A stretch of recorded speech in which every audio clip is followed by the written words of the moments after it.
the problems, kung ilan po ang ilan. So sige, mamaya titingnan ko po. Kasi kakarating ko lang, kakakain ko nga lang ng lunch.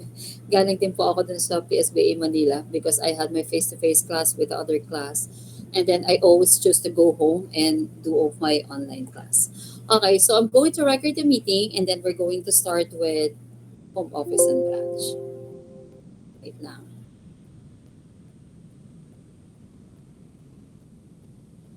And let me share my screen.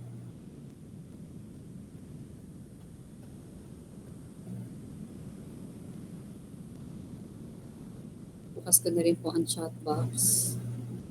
Okay, just in case you will have questions, please huwag po mahiyang tanungin. Okay.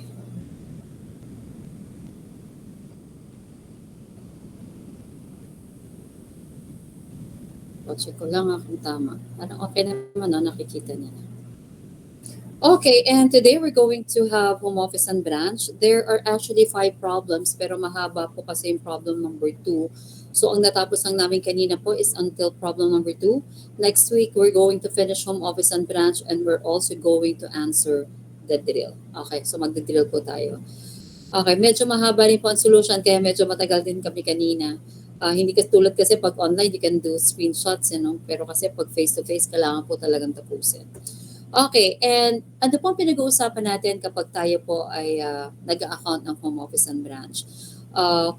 If I am an entity and I would want to expand my my operations, for example, nagtitinda po ako ng kotse dito sa Manila at gusto ko pong magtinda ng kotse somewhere in Cebu. At kung magtitinda po ako sa Cebu, medyo mahirap naman po na tuwing may kakausap sa akin po, magpa-fly out ako papuntang Cebu. Pag may nakalimutan ako, ipapa-LBC ko papuntang Cebu. Pag may bebenta kami ng kotse, ipapa-cargo namin ng isang kotse papuntang Cebu. So what we're going to do is to put up an agency or a branch. Kapag agency po ang itatayo natin, example ng agency, I'm sure nakabutan na kayo sa mga mall natin within Metro Manila. Meron niyang mga open spaces. At doon sa mga open spaces, minsan may mga naka-display po ng mga kotse, may maliit na upuan, lamesa, tapos lapit ka, bibigyan ka nila ng pamphlet, bibigyan ka nila ng application form, and that is an agency. So ang agency po hindi medyo high-tech. Para lang siya isang booth or isang stall na kiosk na pwede mong itayo para lang po i-cater yung mga products na binibenta mo. And that is again an agency. Dahil maliitan nga lang po itong agency na to, wala po silang sarili nilang mga libro, wala po sariling office. It is basically just an extension of the home office. So all the transactions of the agencies will be processed by the home office. So for example nga, pumunta ako dun sa isang kiosk sa SM at nagtanong ako ng bagong kotse. Tapos sasabihin, sige po ma'am, please fill out this application form. And then isasabit po namin sa main, kukontakin na lang po kayo ni main at sasabihin ni main kung pumasa po kayo doon sa kanilang credit investigation or hindi at kung makakabili po kayo ng kotse through financing or hindi. Okay. Tinignan ko lang. Meron ko iniintay kasi importante message. Hindi. Okay. So again, hindi po sila pwede mag-process on their own, hindi po sila pwede mag-decide on their own, at wala nga po silang actually libro ng sarili nila. So lahat po ng transactions nila are being just forwarded to the home office. Ang isa lang po sa mga pinaprocess nila, syempre, yung mga sarili nilang expenses. And an agency actually works through a working fund. So ano ang ibig sabihin po ng working fund? It works so much like a petty cash fund. So for example, yung agency po ni Andre Ann, sabi ko, sige, magtayo tayo ng agency. Ikaw ang magmamanage ng agency natin sa SM Manila. And bibigyan kita ng 20,000 for your expenses. And something like a petty cash fund, every time po na magkakaroon sila ng expenses, it will be recorded in a voucher. And doon po sa voucher, i-attach po nila ang resibo. At dahil nga 20,000 lang po ang kanilang working fund, kapag medyo papaubos na po ang working fund, umabot na po ang expenses nila ng 17,000, that's the time na magpapareplenish po sila ng cash.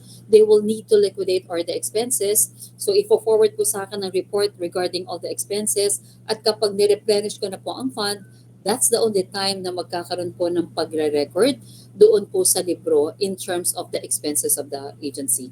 Yung agency po, again, hindi po sila outright na nare-record kasi nga naka-working fund. So, palagi po tinatanong sa theories eh.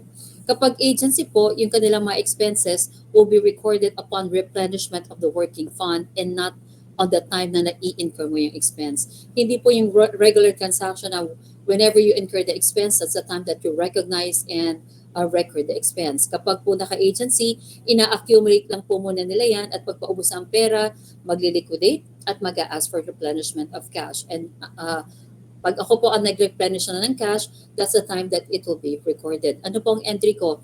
Debit all the expenses na report po sa liquidation report and credit cash of 17,000. And again, that's the only time na marirecord na po natin ang mga expenses. E paano po kung gusto ko namang itayo branch? Kapag branch po, kung napapansin nyo, no, along EDSA, dami nating mga branches na nagbebenta po ng kotse. Makita mo ba isang building nakalagay Hyundai, isang building Geely, isang building Chery, isang building Honda, isang building Toyota. These are actually branches. So medyo high-tech po pag branch. Meron ka sarili mong building, meron ka sarili mong mga departments, may accounting, merong stock room, may materials inventory na minemaintain. Meron po tayong accounting department, may maintenance, may security. It is entirely a mini home office. So para rin po siyang nag-operate as how the home office would operate. Excuse. Saan na nalalamunan ko eh. So they operate in a way kung paano po talaga nag-operate ang home office. So meron po silang tinatawag natin na certain sense of autonomy. They could process their own transactions. They manage their own cash. Minsan, syempre, may tulong po kay home office. Pero basically, they can operate on its own. At dahil nga po meron silang certain sense of autonomy, sa sobrang pagka-autonomous po nila, they actually record their own transactions. And therefore, they maintain their own separate books. At dahil nga meron po silang sarili nilang libro, malamang-lamang, they also present their own separate financial statements based on the books that they maintain. Kaso nga lang, though the home office and the branch are preparing separate financial statements, it is simply for internal purposes. Hindi po yan pwedeng i-consider na general purpose financial statements. So alam natin, hindi mo siya masyadong chat. Patayin ko muna yung iWatch ko. Nadi-disturb niya ako. Okay, so therefore, dahil nga po meron silang sarili nilang financial statements na for internal purpose, ang gist po na pinag-aaralan natin sa home office and the branch is simply how to combine the separate financial statements of the home office and all of its branches. Pero yung concept niya basically katulad po siya ng consolidated.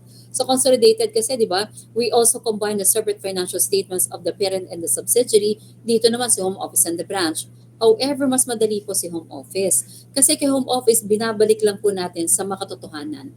Sa katotohanan ng buhay, si home office at si branch, isang entity lang po sila. Pero dahil nga gusto magkaroon ng autonomy ng branch, medyo humihiwalay silang dalawa and they present their own separate financial statements. Pero under combined financial statements, pagsasamahin lang po natin sila at ibabalik natin kung alin po ang tama, that they are just actually one economic entity. Kapag naman po kasi consolidated, baliktad. Kapag consolidated kasi, they are really two separate entities presenting their own separate financial statements. At under consolidated, papagsamahin po natin sila, it's as if they are just one economic entity. Meaning, nagpapanggap po sila, pati nga ito, patayin ko. Pati itong gulo eh. Okay, at hindi ko sila nakikita. Lagay ko sa loob ng board. Maligalig yung mga gadgets ko. Dami kasi ako naka-deadline. Kaya marami po naghahanap sa akin. Okay. At ang sabi nga natin, under consolidated, pinagpapanggap po natin sila na isang entity sila wherein in fact, they're not. Kaya nga po medyo mas complicated po talaga ang pag-consolidate ng FS. But basically, we are both still combining two separate financial statements. Kaso nga lang, dahil nga medyo mas mahirap sa consolidated, Mas marami po siyang working paper elimination entries. Pero kung naaalala nyo yung intercompany transfer ng parent to subsidiary or subsidiary to parent ng merchandise inventory, it works so much like the home office and the branch. Okay.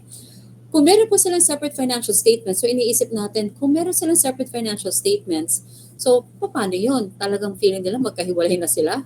Actually, they are being connected. They are being connected by the reciprocal account. So, yung reciprocal accounts po na yan po ang ginagamit natin to transfer one from the other. So, from the parent to subsidiary and parent to subsidiary, home office to the branch at si branch then from the branch going back to the home office. Ginagamit po natin ang reciprocal accounts. Ano naman po itong mga reciprocal accounts? So, kung nakikita niyo po ang video natin for corporate liquidation, mapapansin niyo po doon na meron po tayong pinag-usapan na reciprocal accounts. At it works so much like kung ano po ang reciprocal accounts ng home office and branch. Dahil reciprocal, yung isa po naka-normal debit at yung isa naka-normal credit. Ano po ang reciprocal accounts sa libro po ni home office? Every time I would want to expand my operations at gusto kong mag-put up ng branch, it is actually an investment. Lahat naman po ng entity would want to expand and would want to put up a branch. Pero hindi po ganun siya kadali. Bakit? Medyo malaki po kasi ang kailangan mong investment in terms of putting up a branch. Ano-ano mga investment? Ay kailangan ko magrenta ng building. Kailangan ko pagawa yung building. Kailangan ko pong magpadala ng pera for the working fund. Kailangan ko rin pong magpadala ng mga inventories. Kailangan ko magpadala ng mga equipment, furnitures, and fixtures. And therefore, mahal pong mag-put up ng branch. And therefore, it is an investment. Therefore, on the books of the home office, it is an investment in branch account being presented on the asset side. E ano naman po ang reciprocal account kay branch?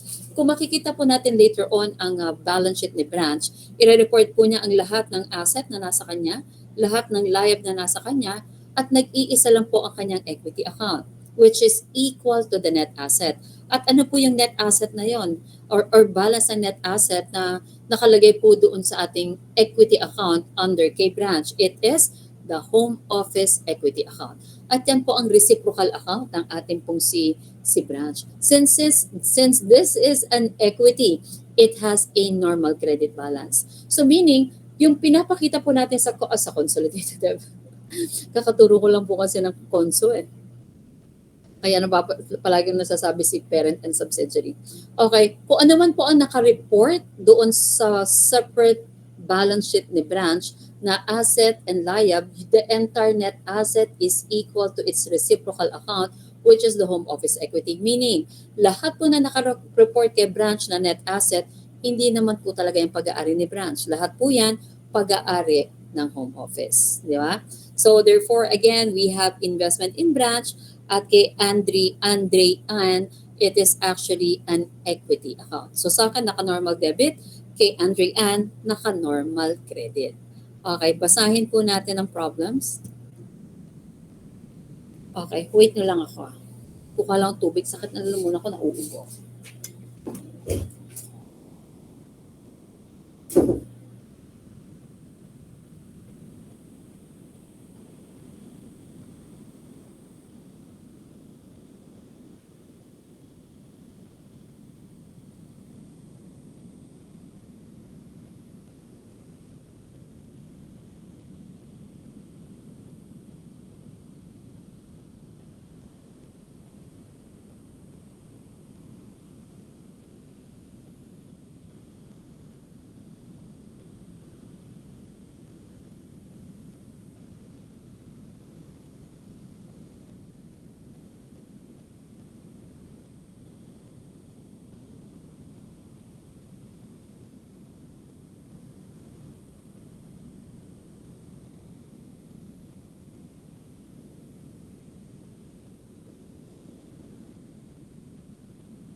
Okay.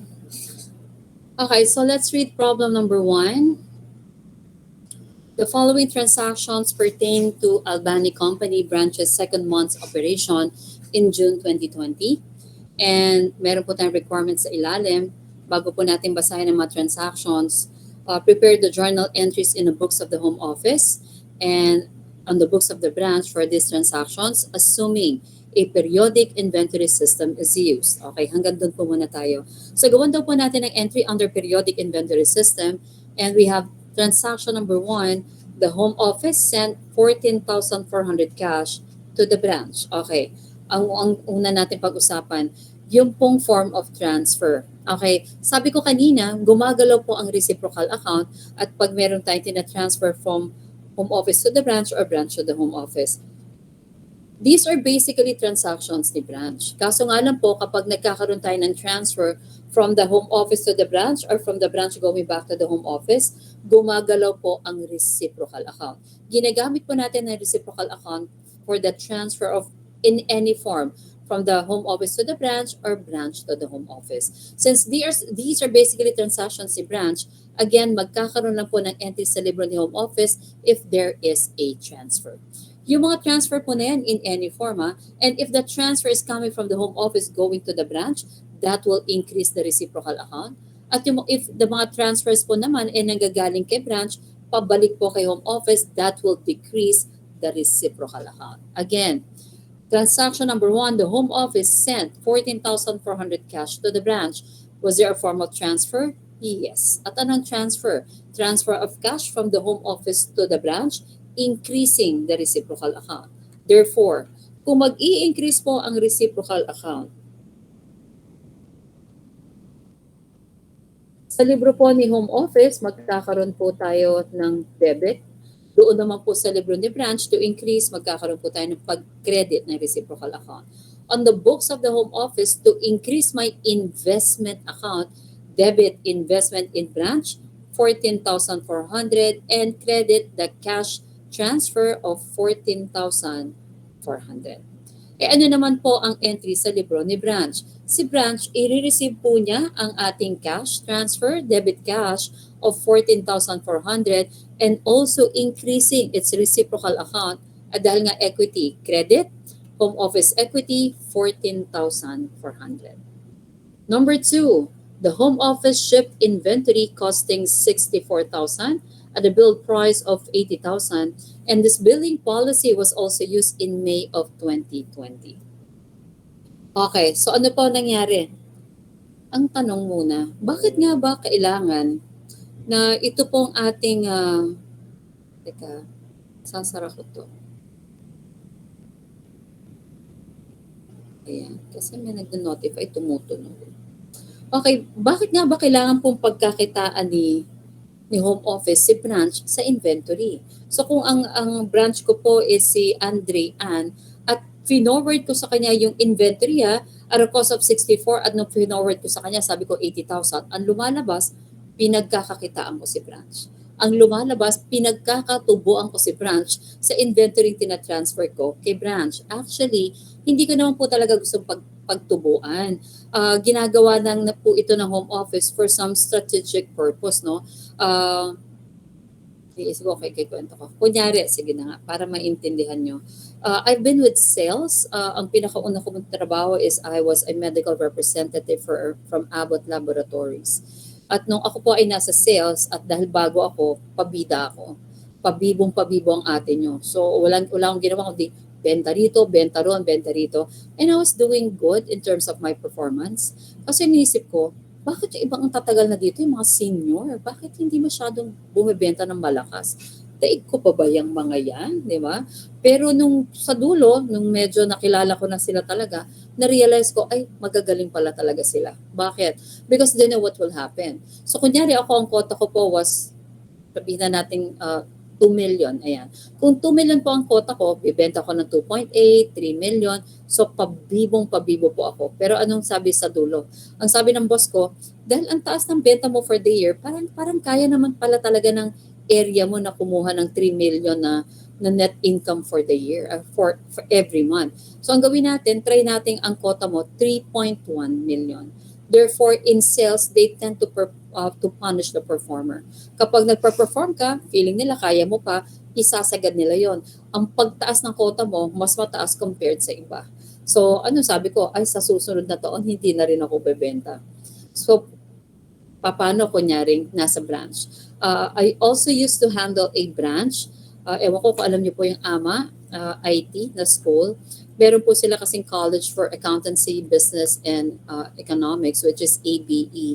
At ako po ang humawak ng ABE AMA dito po sa may Caloocan branch. So, nung ako po naman ay nasa branch, although service provider kami, no, i-assume na lang po natin, kunyari, ano kami, nagbebenta rin kami. Pero service kasi ang school eh. So, nung ako po ay nasa isang branch, meron din po tayong tinatawag na performance ratings. At one of the performance criteria is to meet your net income. So, may quota ka rin po. Sabihin natin 2 million ang quota ko. At dahil galing din po ako matagal na sa sales at lalo na ngayon naging CPA pa ako, alam po kung paano ko iingatan at galawin ang aking pong income statement to have an income of 2 million. So kung marami pong papasok na revenue, anong sasabihin ko? Uy, lahat ng kaya natin ipagawa, pagawa na natin. Kasi kailangan ko lang ibaba ang net income to 2 million. Eh, paano kung walang masyadong papasok na benta? Mag-ano rin tayo, maghigpit din muna tayo na sinturon. Isakto lang natin na at least man lang maka 2 million tayo na net income, wala muna tayong papagawa. Bumahaman dito, maklag man ang inidoro, wala tayong pagagawa.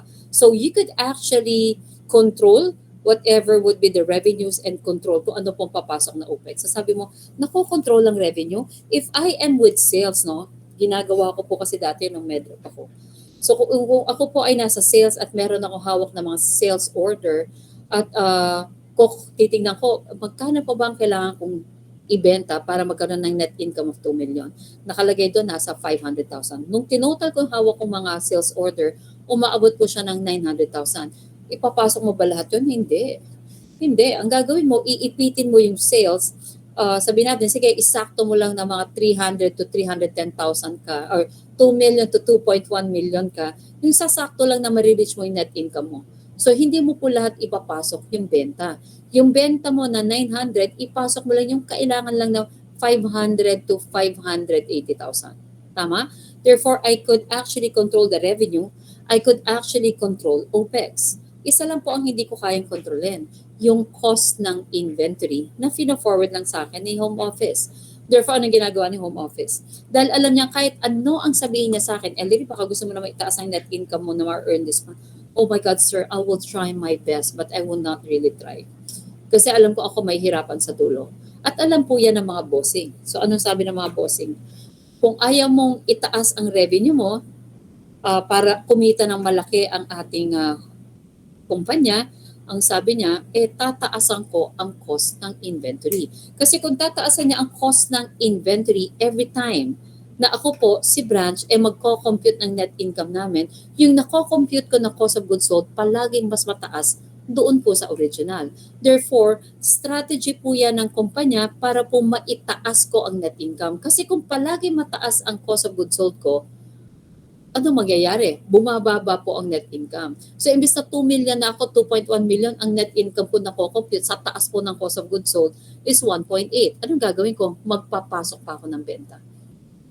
Dahil magpapasok ako ng benta, aangat po ang net income ko at yun po ang ire-report ko. Pero anong sabi po ng ating home office?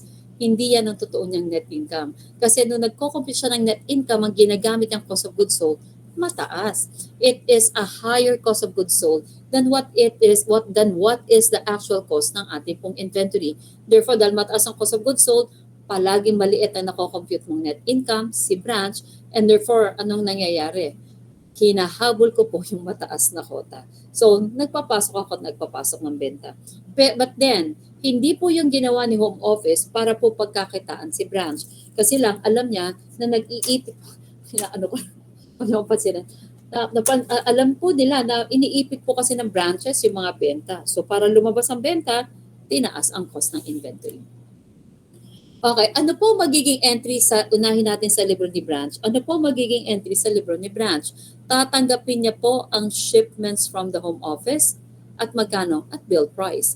Hindi nag-e-exist kay branch ang original cost of 64,000. Ang alam ni branch, ang totoong cost po ng inventory is 80,000. So sabi mo, ba't hindi niya pwedeng malaman? It will defeat the entire purpose. So anong gagawin ni branch? Every time na nagko-compute siya, kulang. Ang taas ng cost of goods sold niya, kulang ang net income niya. Tapos ano sasabihin niya sa akin? Ay miss, kasi pag ginamit ko naman yung totoong cost ng inventory, quota ko eh. So okay na yan. Diba? So dapat hindi po alam ni branch kung ano ang totoong cost ng inventory. So pagkakaalam ni branch, the cost is 80,000. Therefore, tatanggapin po ni branch yung shipments from the home office of 80,000 at dahil nga ang transfer from the home office to the branch will increase the reciprocal account. Okay. Kapag ang transfer is from the home office to the branch, that will increase the reciprocal account. But if the transfer is from the branch going back to the home office, this will decrease the reciprocal account.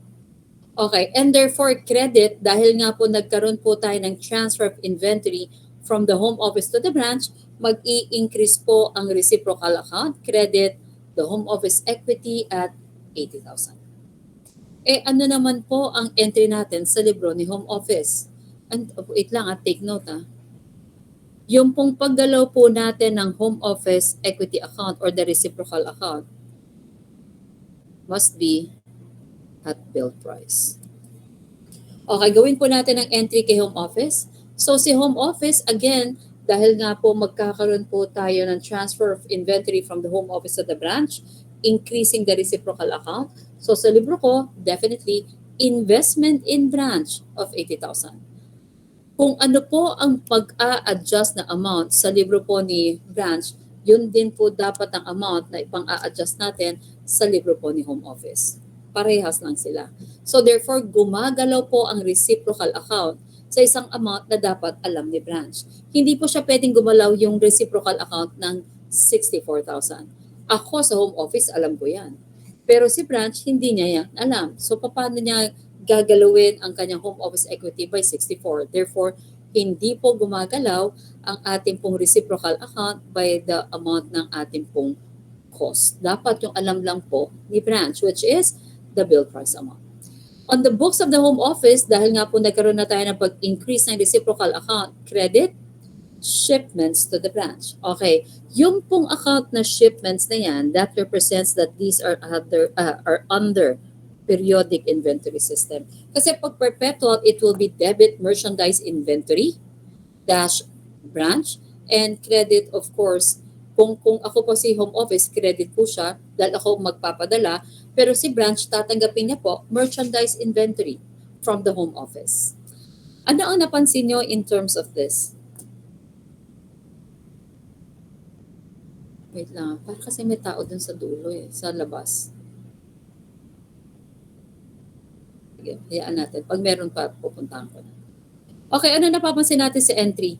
In terms of shipments, kung napansin nyo, yung kay branch, naka-bill price, at yung kay home office, naka-cost. Therefore, kapag hindi po ibinibigay ang bill price percentage, you could actually compute.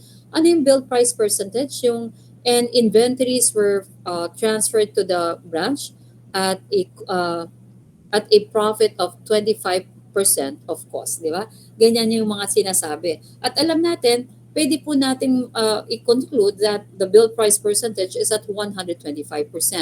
Pero pag hindi po binanggit, pwede mo pong gamitin ang shipment accounts. Paano ka nagko-compute? For the bill price percentage, it is the amount at bill price. Teka, may tao talaga. Wait lang po Kailangan ng ID.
Alright, thank you for patiently waiting. Kakaloka. Okay. So, pwede po natin makuha by using the build price amount divided by the cost. So, magkano ang build price amount natin? We have 80,000 divided by the cost of 64,000. So, ilan ang build price percentage natin? We have 80 divided by 64. Hindi nga lang. And that is 125% of cost. Okay. So, yan po ang build price percentage natin. But then, kapag hindi na, kunyari, pag hindi binigay, yan ang gagamitin mo, yung shipment accounts, no? Pero ako kasi, pag binigay naman po ang build price percentage, I always check for the shipment in transit. Hinga lang, hinga. Paano naman po yung shipment in transit? Again, madali lang po sana ang home office and branch, kaso marami po rin po siyang silent. So, dapat naiintindihan mo or dapat alam mo kung paano hanapin yung mga silent. At isa po sa mga silent is the shipment in transit. Tanda-tanda ko ng first pre-board ko, yan po ang mali ko. Hindi ko nakita ang shipment in transit. So, sabi ko sa sarili ko, starting today, every time nasasagot ako at nagbigay ng build price percentage, I always check for the shipment in transit. Sino nagpadala ng shipment? Si home office. Nung pinadala ko po ang shipment papunta kay branch, na-record ko. At sino hindi nakapag-record? Si branch. So therefore, sa libro po ni home office, complete recording ng shipments. Ang merong hindi nakapag-kompleto ng recording, si branch. Therefore, ang kukunin ko po, for example ito, kukunin ko po ang shipments to the branch at cost at yan po, kompleto yan kasi si home office yan. So, kukumputin ko yung required. Huwag niyong pansinin ng sulat ko, pangit talaga. Shipment at bill price. Kukunin ko yung kay home office, 64,000 times the given bill price percentage of 1.25. And of course, ang mako-compute mo, 80,000. Pag na-compute ko yung 80,000, i-compare ko po sa amount reported by the branch. Reported by the branch.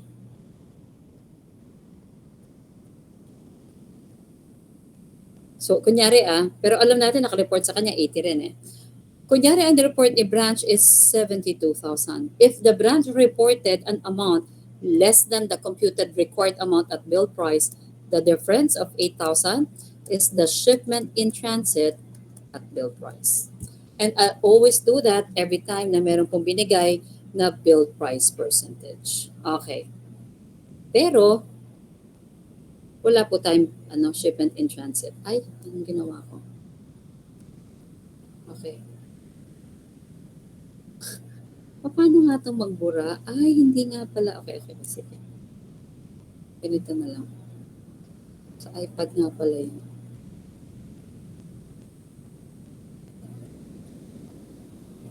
Okay. So again, anong mga na-realize natin dito sa entries natin na to? Okay, ang shipment po kay home office naka-cost, kay branch naka-bill price. 1 point. Ano pa?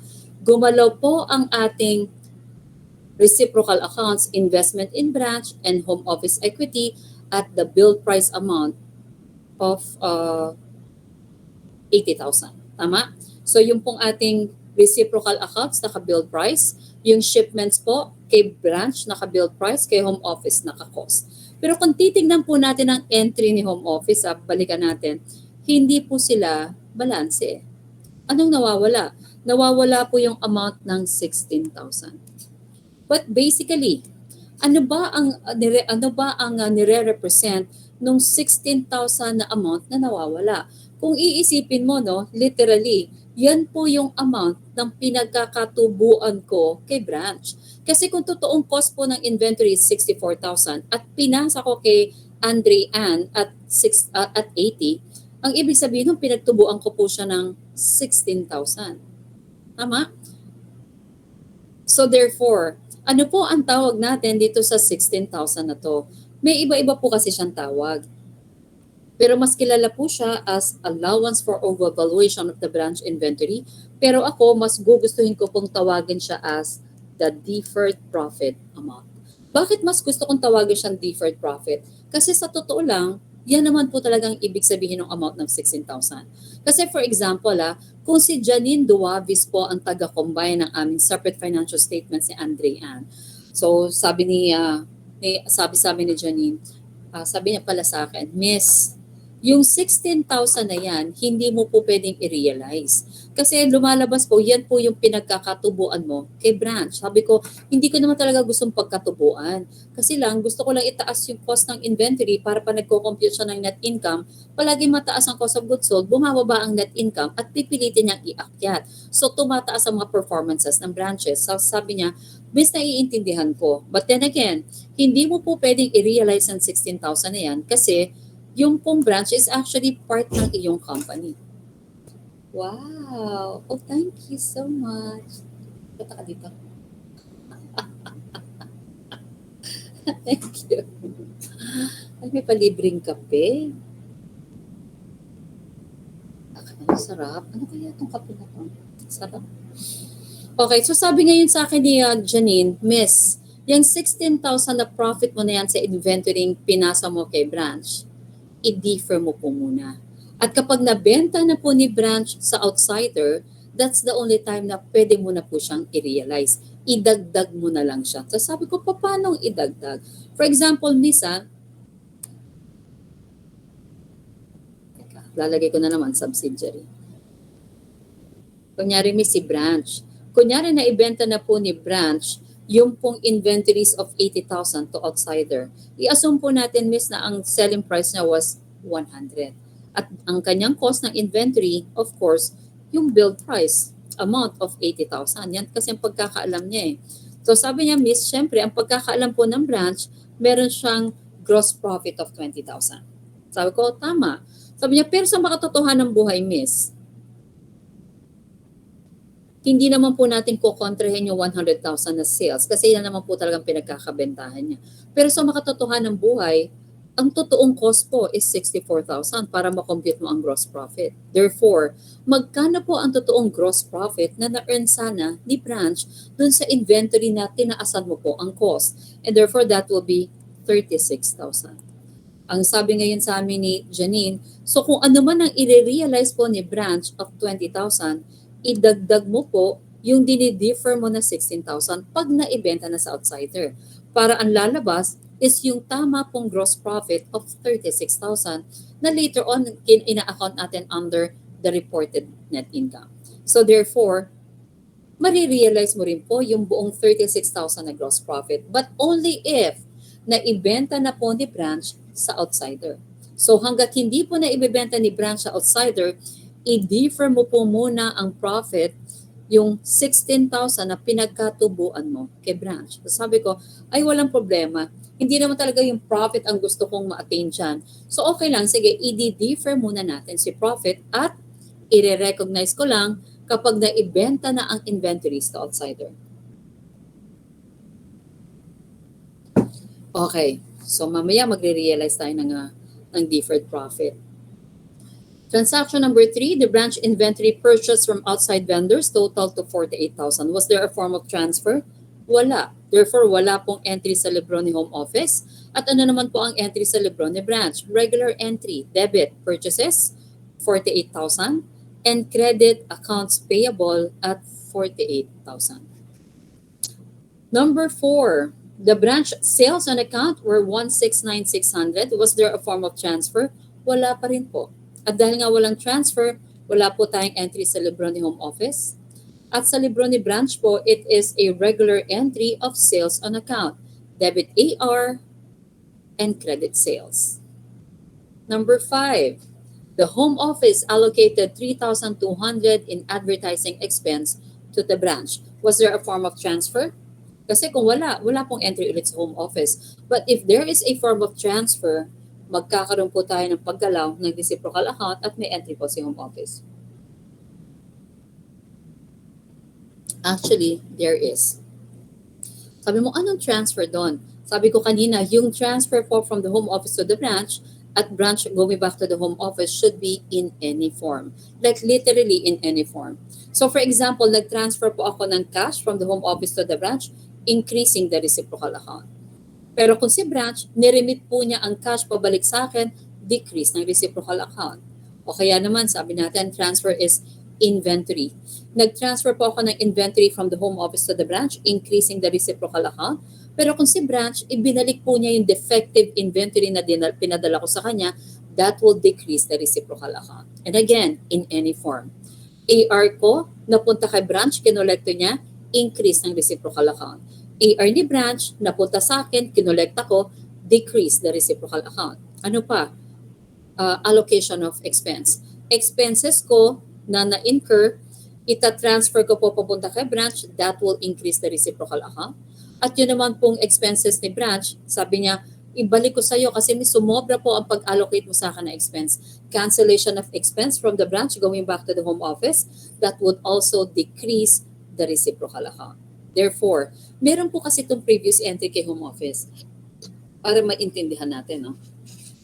Kung ikaw ba ay ahente, kunyari, hanap tayo ng pangalan. Kunyari, ito pong si, ayoko ng babae. Ano pa? Ang tawag dito? Basta ang tawag dito. Kailangan lalaki. Ayan. Kunyari si Carl Vincent. Ayan. Kunyari si Carl Vincent, ahente po siya ng, ayoko kasi nang mag-ahente yung mga babae. Ahente po siya ng St. Peter. Charot. Kunyari si Carl Vincent, ahente po siya ng insurance. At gusto po niyang magbenta ng insurance sa kumpanya ko. Sa tingin mo ba, kung gusto pong magbenta ni Carl Vincent ng insurance sa kumpanya ko, pupuntahan niya ba lahat ng branches ko at pipilitan niya kumuha ng insurance? Or ako ang pupuntahan niya sa head office, sa main office, sa home office, at ako ang bebentahan niya ng insurance? Malamang-lamang ang pupuntahan niya, ako. Kasi kung mga branches, isa-isahin niya po ang branches, at doon sa branch, si branch naman, papa-approve din po sa amin sa home office kasi wala yun sa guidelines. Hindi po yan nag-e-exist. And therefore, it would be better, the best actually, and fastest na ako po ang allocate niya ng insurance. At pag ako nag-oo, kaya ko pong sabihin, lahat ng branches talagyan natin ng insurance. Therefore, nung nagbenta sa amin si Carl Vincent ng insurance, nung bayaran na, sino pupunta niya? Sa tingin mo, pupuntahan niya mga branches para pambayad? Hindi. Malamang-lamang, ako pa din. So sabi niya, Miss, bayaran na po ng premium ng insurance. Sabi ko, sige, magkano ba? Miss, 100,000. So nagbayad ako. Debit. Di na lang natin nakikita dito. Debit insurance expense, 100,000. And credit cash of 100,000. Pero sa tingin nyo, okay lang ba na lahat ng insurance expense nasa libro po ng home office? Hindi. Kasi may kanya-kanya kaming libro eh. May kanya-kanya kaming libro, may kanya-kanya kaming financial statements, at hindi pwedeng lahat ng insurance expense nakakarga kay home office. So anong gagawin ko? I-allocate ko po ang mga expenses papunta sa mga branches. And therefore, this will increase the reciprocal account. Pero ito rin. Sige, gawin muna natin yung entry. Therefore, to increase the reciprocal account, debit, doon po kay home office, debit investment in branch, 3,200, at babawasan, advertising pala to, kala ko insurance. Fine, palitan natin to, advertising. Okay, at babawasan niya po yung previously recorded na advertising expense. Just so ang maiiwan po kay home office would be the advertising expense specifically allocated to the home office. Therefore, we credit under kay home office books advertising expense of 3,200. Gumagalaw lang po ang reciprocal account kapag hindi po binayaran ni branch ng cash. Kasi kung ito po, binayaran, kunyari, nag-allocate ako kay branch, no? Pero si branch sabi niya, magkano 3,200? Sige, ito po yung bayad namin sa advertising expense of 3,200. Kung binayaran po yan ni branch, hindi po gagalaw ang reciprocal account. Kasi instead of investment in branch, ang i-debit ko, yung na-receive kong payment ng branch of debit cash and credit advertising expense. Hindi po siya gagalaw. Therefore, kapag po merong mga expenses si branch na binabayaran po ni home office, actually lahat po yan, nagkakaroon po tayo ng epekto ng increase ng reciprocal account kapag hindi po binayaran ni branch. Kasi lumalabas niyan, si home office po ang nagbayad ng advertising expense on behalf of the branch. So kung hindi po yan babayaran ni branch, mag-i-increase. Kasi naglabas ako ng pera para kay branch eh. Pero kung babayaran po yan ni branch, hindi po gagalaw ang reciprocal account. And if the problem is silent, we assume na hindi po siya nabayaran. Therefore, ano naman po ang entry ni branch? Tatanggapin po niya ang advertising expense with open arms of 3,200 and credit the home office equity of 3,200. Number 6, branch collections on accounts receivable were 72,000. Was there a form of transfer? Wala. At dahil po nga wala tayong transfer, wala po tayong entry sa libro po ni branch, ay ni home office. And therefore, ang meron lang po tayo sa libro po ni branch. At ano naman po ang entry sa libro ni branch? This is a regular transaction ng collection. So therefore, it is a debit to cash of 72,000 and credit reduction of AR by 72,000. Number 7, branch operating expenses of 28,000 were incurred, none of which were paid at month end. Meron ba tayong form of transfer? Wala pa rin. So wala pa rin po tayong entry sa libro ni branch. Pero kay home office. At sa libro naman po ni branch, it is a regular recognition of OPEX of 28,000 at dahil none of them were paid, credit accounts payable of 28,000. Number 8, the branch remitted 22,400 to the home office. Was there a form of transfer? Yes, it is a transfer of cash from the branch going back to the home office, decreasing the reciprocal account. So on the books of the home office, tatanggapin ko po ang remittance of cash of 22,400 at dahil nga po magdi-decrease ang reciprocal account, the transfer of cash is from the branch going back to the home office, decreasing. Therefore, I credit investment in branch 22,400. At ano naman po ang magiging entry sa libro ni branch? To decrease the reciprocal account, debit the home office equity 22,400 and credit cash remittance of 22,400. And that will be for requirement number 1. Requirement number 2, prepare the month and closing entries of the branch. Okay, supposed to be bago po tayo mag-month and closing entries, dapat may adjusting. Pero wala po tayong adjusting entry sa libro po ni branch. Part of the adjusting entry po is to reconcile the reciprocal account. So para po magbalanse ang reciprocal accounts natin, gagawan po natin ng reconciliation entry. At yung adjustment po in terms of the journal entry will be part of the adjusting entry. Pero alam natin, balanse po ang reciprocal account. Tayo po ang gumawa ng pag-record ng reciprocal account. So alam natin, record natin maayos at balanse po ang reciprocal accounts. And therefore, wala po tayong adjusting entry. So diretso po tayo sa closing entries. So lahat po ng naka-normal credit, i-debit natin. That will be sales of 169,600. At alam natin, kapag nagko-compute ka po ng cost of goods sold, kung ano po yung mga amounts na negative or pabawas, sila po ang dinedebit. Merchandise ending inventory, 51,200. Credit, lahat naman po ng positive amounts sa pag-compute ng cost of goods sold, naka-credit. Merchandise beginning, shipments from the home office, and purchases. Kunin po natin ang dalawang expenses na na-record ni branch. We have advertising expense and OPEX at 28,000. At pag kinuha po natin ang balancing figure niyan, of course, it will be the income summary representing 20,000. Ang tanong, ano nga nire-represent itong 20,000? This is already the net income. At ito po ang net income na nakikita ni branch or na-compute ni branch. And therefore, yan din po ang i-report na net income ni branch. Therefore, as in literally, 20,000 is the net income reported by the branch, aka reported branch net income. At alam natin yung income summary na yan, isasara pa rin po natin Debit the income summary representing the reported branch net income of 20,000 and credit the home office equity of 20,000. Balik, wag mo nga muna natin ilagay. Saan nga tayo usually nagsasara ng income summary?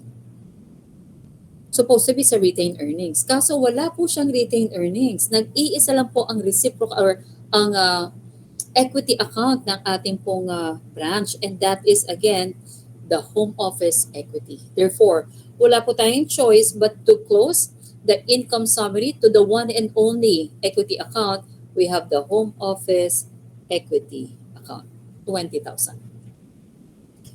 Paano naman po ang entry sa libro ni home office? Again, yung pag-increase po natin ng reciprocal account, that is part ng closing entry.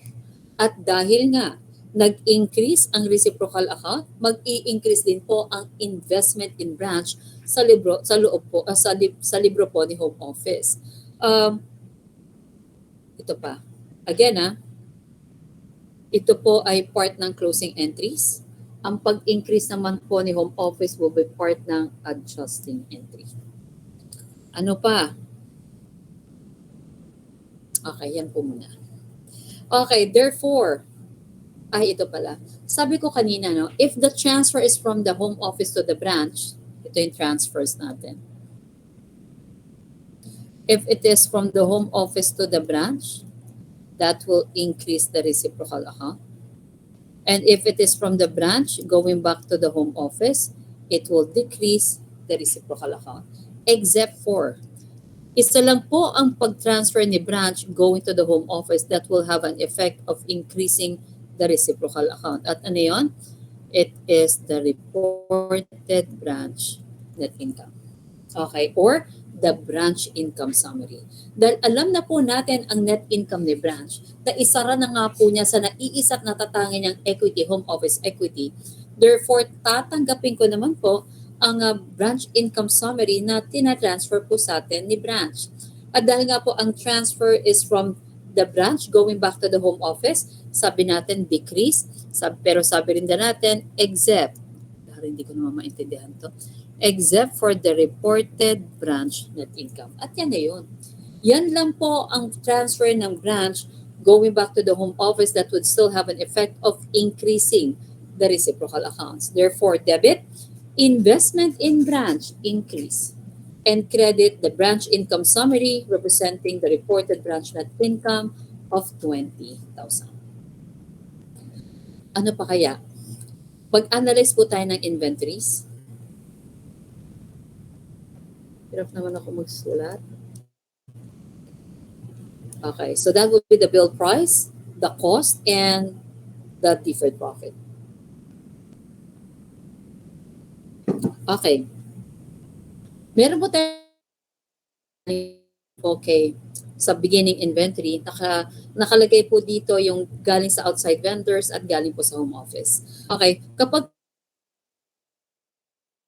outside purchases at nagre-receive din po ng inventory kay home office, then therefore meron po tayong dalawang panggagalingan ng inventory balances. Yun nga pong kay outside vendors at yung umpong isa kay home office. Let's account for the outside vendors, 17,600. However, if it is coming from outside vendors, whatever is the bill price, that is also the cost. Hindi po yan na naiiba. And therefore, wala po tayong palaging deferred profit. They are both equal at wala po tayong ina-account na deferred profit. Tapos sabi mo, Miss, bakit wala tayong deferred profit? Hindi ba tayo pinagkakitaan ng mga outside vendors? Ay, matagal ka na pong pinagkakakitaan ng outside vendors. Fundamentals of accounting pa lang pinagkakakitaan ka ng outside vendors, but we never really account for magkano ba ang kinita sa atin ng outside vendors. Hindi na po. Ang ina-account natin, kasi matagal na, normal naman yun. Ang hindi po normal, ikaw po ang pagkakakitaan mo yung sarili mo. Kaya yun po ang ina-account natin. Yung pong deferred profit coming from the inventories na sinend ni home office. Therefore, beginning inventory coming from the home office, we have 24,000.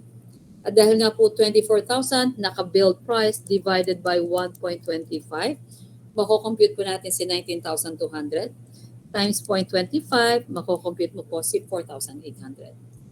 Okay, kung yan na po ang beginning inventory, madadagdagan po yan coming again from outside vendors and coming from the home office. Yung galing po kay outside vendors, we call it purchases. At dahil nga galing po yan sa outside vendors, whatever is the build price, that is the cost at wala po tayong deferred profit. Ano pa? Nadagdagan din po tayo ng inventory coming from shipments. Shipments from the home office at the build price of 80,000 divided by 1.25, we have 64, and times 0.25, we have 16,000. After which, mako-compute na po natin si T-gas. For T-gas, meron po tayong amount na naka-build price, 169,600. Amount po na naka-cost, 148,400. At yung difference ng 20,800. Supposed to be, ang totoo pong nangyayari sa inventories, kung ito po ang T-gas, mababawasan po yan ng mga naibenta mong inventory. Kaya ang naiiwan sa'yo is the merchandise ending inventory. However, hindi po natin makakompute ang cost of goods sold kung hindi po natin ibabawas ang merchandise end. So, ibawas po natin si ending inventory coming from outside vendors, 19,200. At dahil nga ito po ay outside vendors, just target purchases, whatever is the bill price, that is the cost at wala po tayong deferred profit.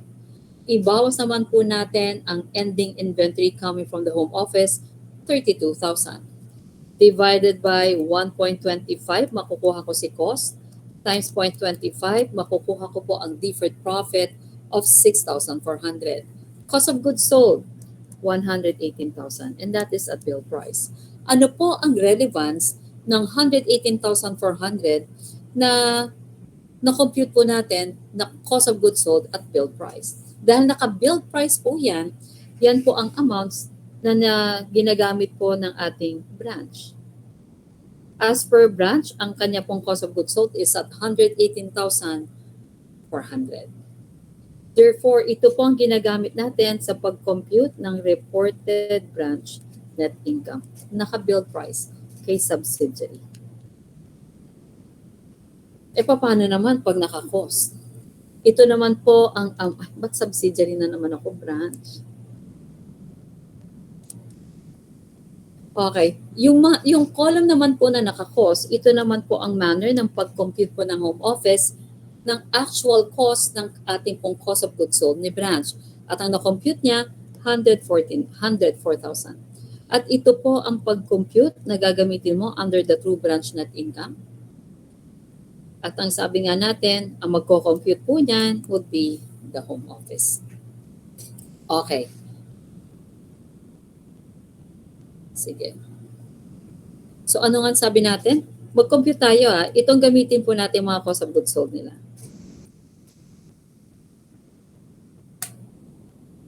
Okay.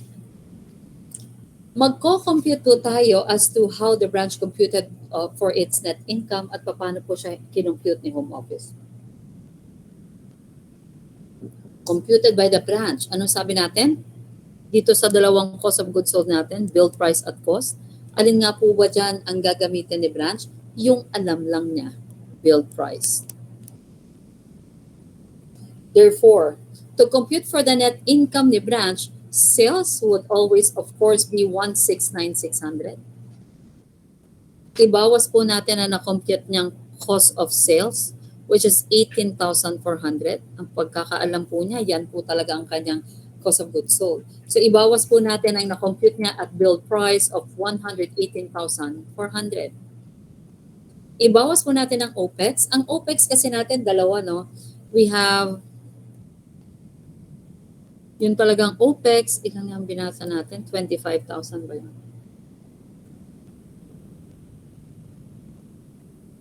Hindi ko na matandaan. OPEX o 28. Ayun, 28.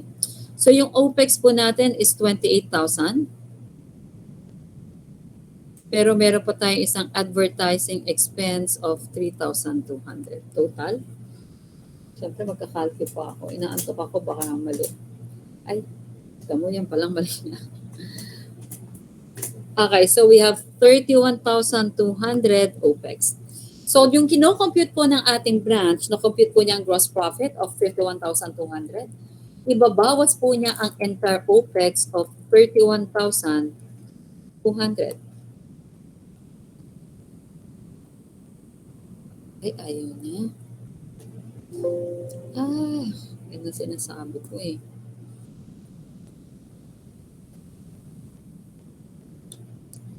Ayaw niya, pero pag in-skip mo, mawawala siya. Okay, and therefore, ibawas po natin ang OPEX at bill price or yung ating pong OPEX at na-compute natin at 31,200. And therefore, ang net income po as computed by the branch is really 20,000. Pero ano sabi natin? Yan ang pagkakakompute ni branch. Pero si home office lang po ang makakapag-compute ng tamang net income ni branch. Paano niya kukumputin? Wala po siyang irereklamo kay sales. It is really 169,600. Ano lang ang alam natin babaguhin niya? Yung cost of sales, 104,000. Kung yan po ang ibabawas natin, yung 104,000, again, that is at cost. Ito po kay branch, ito po kay home office. 104,000. Realizing a gross profit of 65,600. Ibawas po natin si OPEX, parehas din lang, 31,200, and we have the net income of 34,400. Therefore, magkano po ang difference nila sa net income? 14,400. Sa tingin mo, saan nanggaling yung difference nila sa net income? Wherein sales will be exactly the same, OPEX will be exactly the same. So saan po sila nagkaroon ng pagbabago? Sa cost of goods sold. Tama? Hindi po sila parehas. Kaya ang difference po nila ng net income is actually yung difference sila sa cost of goods sold. Tapos sabi mo, miss, bakit ang difference nasa cost of sales? Bakit ang ina-adjust natin sa net income? Again, meron po tayong tatlong components ng pag-compute ng net income: sales, cost of sales, and OPEX. At dahil nga po parehas naman sila sa sales, parehas naman sila sa OPEX, therefore ang difference po na reported branch net income and the true branch net income is actually coming from the cost of sales. Kung 14,400 po ito, compute natin ang difference ng cost of sales, 14,400 pa rin. Therefore, kung ano pala ang difference natin sa cost of goods sold, yun din pala ang difference natin sa net income. At again, ang tawag po natin dito is the reported branch net income. At ang tawag po natin sa amount na na-compute ni home office is the true branch net income. So again, one way to compute for the true branch net income is computein mo po ang cost of goods sold at cost. Pag yan na na-compute mo, madali. Or pwede rin naman, magsimula ka po sa reported branch net income. At ano lang ang difference? Sabi nga ng ating taga-consolidate, Miss, yung pong 14,400 na yan na nanggagaling kay cost of goods sold, ibenta po muna, i-differ po na natin ang lahat ng profit at marirealize lang natin pag naibenta na sa outsider.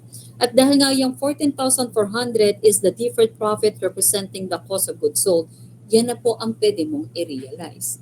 Therefore, we have 14,400 and that will adjust you to the 34,400 through branch net income. Okay? Mag-break po muna tayo. I'll see you in a bit.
Okay, and welcome back.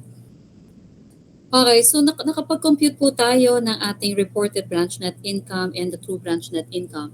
At ang sabi natin, to easily convert the reported branch net income, ginagamit po natin ang 14,400 na ating pong deferred profit coming from the cost of goods sold.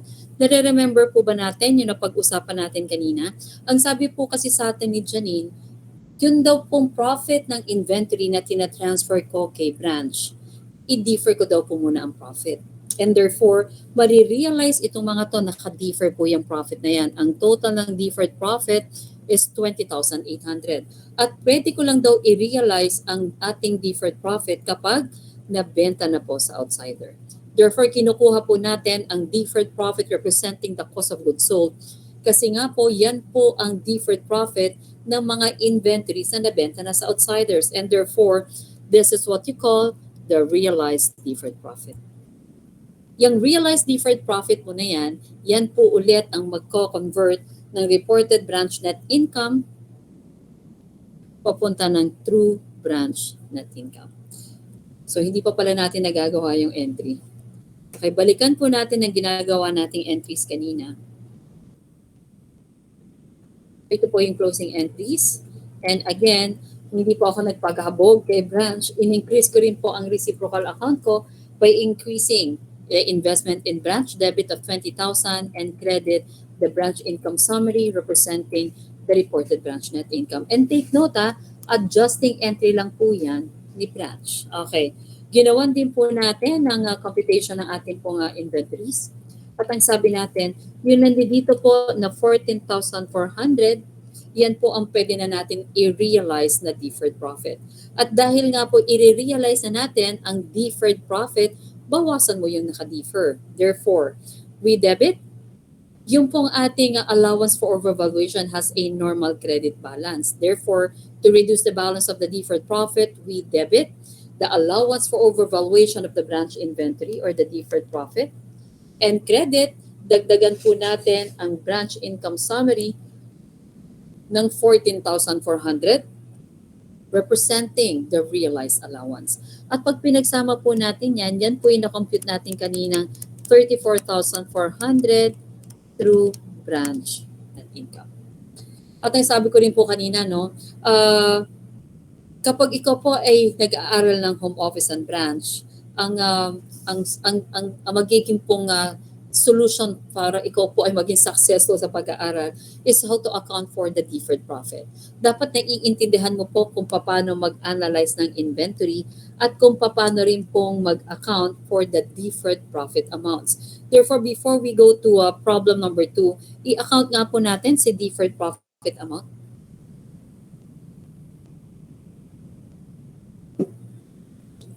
Okay.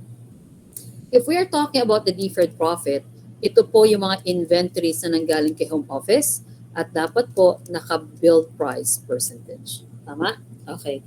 And for every inventory na kay branch na nanggaling po kay home office, basta po siya ay naka-build price, meron pong naka-embed doon sa total amount ng inventory na gross profit. Katulad kanina, nag-transfer po tayo ng 80,000 worth of inventory at dahil nga po naka-build price, may naka-embed po na 16,000 sa inventory representing the deferred profit. Tama? Therefore, for every inventories at build price, meron po yung naka-embed na deferred profit. Alam natin, meron po, and we are only accounting for inventories galing kay home office dahil po, again, yung mga inventories na nanggaling kay outside vendors, wala naman pong deferred profit. Then therefore, huwag na po natin yung isama. Dagdag lang po yan sa pipindutin natin sa calcu. And therefore, we are just accounting for inventories coming from the home office. Kasi nga, sila lang po ang merong deferred profit balances. At alam natin, yung pong beginning inventory na dagdagan po yan ng shipments from the home office. At yung amount ng shipment na yan, na kanina nga 80,000. Dalagyan natin yung 24,000, ito po yung naka-report na beginning inventory ni branch coming from the home office. Linisin natin. Again, tanggalin po natin yung mga naka-outside vendors. Okay, and we are talking about the beginning inventory of 24,000 at alam natin meron po yung deferred profit na nakakabit of 4,800. Nadagdagan po tayo ng shipments from the home office at bill price of 80,000 at alam natin meron din po yung naka-embed na deferred profit of 16,000. Mako-compute po natin ang TIGAS in terms of the inventory and in terms of the deferred profit. Yung deferred profit po natin, 20,800. Siyempre, yung tigas po ng inventory, hindi na po tutugma dito ha, kasi hindi natin in-account, yun nandoon po galing sa ating outside vendors. Magbabawas po tayo. In terms ng totoo pong timeline, ang binabawas po natin is the cost of goods sold. Diba? Kapag meron ka pong inventory available for sale, at alam natin na meron na tayong naibenta, nababawasan yung inventory natin. Tama ba? At ginawa lang po natin kanina na ang ibinabawas is merchandise inventory para makapag-compute po tayo ng cost of goods sold. Pero sa makatotohanan ng buhay, ang ibinabawas po natin sa inventory is yung cost na naibentang inventory. And in terms of the deferred profit, yun din pong nanggaling kay cost of goods sold. Ang sabi pa nga natin na kanina, this is the realized deferred profit. Kaya nga dahil nga po nakapag magre-realize na tayo ng deferred profit representing the cost of goods sold, ang ginagawa po natin, dinedebit po natin ang deferred profit kasi sabi natin kung magre-realize ka na ng deferred profit, bawasan mo yung naka-defer. And therefore, ibawas po natin sa deferred profit balance ang realized deferred profit. At makakapag-compute na po tayo ng ending inventory. And again, yan po yung 32,000. Bawasan natin ay hindi, cost of goods sold yan. Dito po yung 32,000 and the ending inventory at 19,000. Mali. Ito yung ending inventory of 32,000. Okay. And therefore, magkakaroon po tayo ng deferred profit coming from the ending inventory of 6,400. At sabi ko nga, kung deferred profit lang naman po ang ating kino-compute, yun lang na lang pong lahat ng galing kay home office kasi silang naman po ang merong deferred profit. Siyempre, of course, in terms of the inventory, hindi mo po makukompute ang tamang cost of goods sold kasi nga po wala yung nanggaling sa outside vendors. But if we are accounting only for the deferred profit, ang gamitin mo lang po would be inventories coming from the home office. Therefore, dahil nga po ang ating pong home office and branch is dapat magaling ka sa pag-analyze ng deferred profit. Later on kasi as we go on with studying home office and branch, mapapansin mo na napakadami pala ng use ng ating mga deferred profit balances. Okay. At yung isa nga sabi natin, in terms of the cost of goods sold, ginagamit po natin pag-convert ng reported branch net income going to the true branch net income. So therefore, dapat pag binibigyan ka po ng amounts and deferred profit sa isang multiple choice question, dapat alam mo which of the inventory it actually represents. Yung tigas po natin, yan po palagi halos lahat ang amount na nire-report po or binibigay na balanse in terms of multiple choice question. Kasi whatever is the deferred profit representing tigas, that represents the year-end balance. So kunyari binigyan ka, and as of year-end, the home office reported the following information: shipments, sales, OPEX, and the allowance for overvaluation of the branch inventory. Yung pong nakareport na yun at year-end, that represents tigas. Eh ano naman po kapag cost of goods sold? Again, si cost of goods sold po yung binawas po natin na realized deferred profit dahil nga po naibenta na sa outsider. And therefore, kasama po yon sa ating sa adjusting entry po ni home office. And therefore, pag sinabing it is part of the adjustment or part of the adjusting journal entry, and therefore it represents the cost of goods sold. At kapag naman pong sinabing adjusted balance or after adjustment, then therefore it represents the ending inventory. So pag napunta na po tayo sa mga drill natin later on, i-apply po natin. So pag every time na nagbibigay po ng allowance for overvaluation, i-identify natin ano ang inventory na nire-represent nito. Kasi by doing such analysis, madami ka pong magagamit na paggawa ng shortcut in terms of the deferred profit balances. Okay, and let's answer problem number 2. Ito po yung medyo mahaba eh. Okay, basahin natin.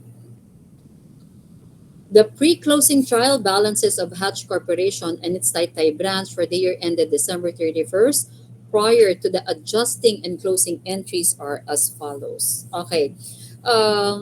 Just to clarify, kapag po tayo ay nagko-consolidate ng financial statements ng parent and subsidiary, we are literally consolidating the financial statements. Meaning, balance sheet po ni parent as per balance sheet po ng subsidiary. Pero kapag po tayo ay nagko-combine ng separate financial statements ng home office at ng branch, hindi po siya literal na financial statements. We are actually simply talking about the trial balance after reconciling the reciprocal accounts. So yung mga amounts po na nandiyan sa ating trial balance, later on, pag natapos na po nating i-reconcile ang reciprocal accounts, yun po ang gagamitin natin or ng ating po si Janine na pag-combine ng separate financial statements. Again, it is not literally the financial statements but the trial balance after reconciling the reciprocal accounts. Okay. Binigyan po tayo ng mga inventory balances and additional information. Inventory transferred to the branch from the home office is billed at 125% of cost. At ang sabi natin kanina, kapag binibigyan ka po ng bill price percentage, you always check for the shipment in transit. Tama? At paano nga po natin i-check? Ako ang gagawin ko. Again, kukunin ko po ang shipments reported by the home office kasi complete recording yon. So we have shipments to the branch reported by the home office, 86,016. Napin mo. At sabi nga natin, i-multiply mo by the given bill price percentage of 125% at mako-compute po natin ang the required shipment at bill price, 107,520. I-compare po natin yan sa reported na shipments po ni branch. So we have shipments from the home office at magkano po naka-report kay branch? 92,160. At dahil hindi po sila parehas, again, the difference is the shipment in transit at bill price, 15,360. Pero actually, binanggit po yan sa problem. Hindi naman po siya silent. Kaso nga lang, sabi ko nga, babanggitin man yan sa problem o hindi, dapat na-identify mo na merong shipment in transit. That's why I always use this. Palagi ko po yan chinecheck. Na-trauma ako dyan. Okay, therefore, basahin natin ang additional information number 2. The home office billed the branch 15,360 for inventory it shipped to the branch on December 28, and the branch received and recorded the shipment on January 2, 2020. So yan po talaga yung amount ng shipment in transit. And number 3, the branch remitted 25,600 cash to the home office on December 31st, and the home office received and recorded this remittance on January 4, 2021. Therefore, meron po tayong shipment in transit at meron din po tayong remittance in transit. And these are reconciling items. Requirement number 1, prepare the year-end adjusting entries to bring the intra-company accounts into agreement. Okay. So, gawan daw po natin ng journal entry. Okay, wait lang ha.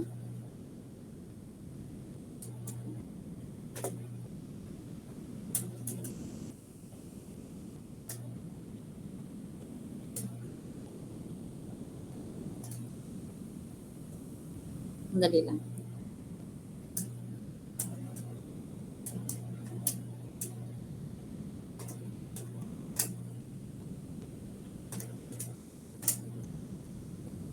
Okay.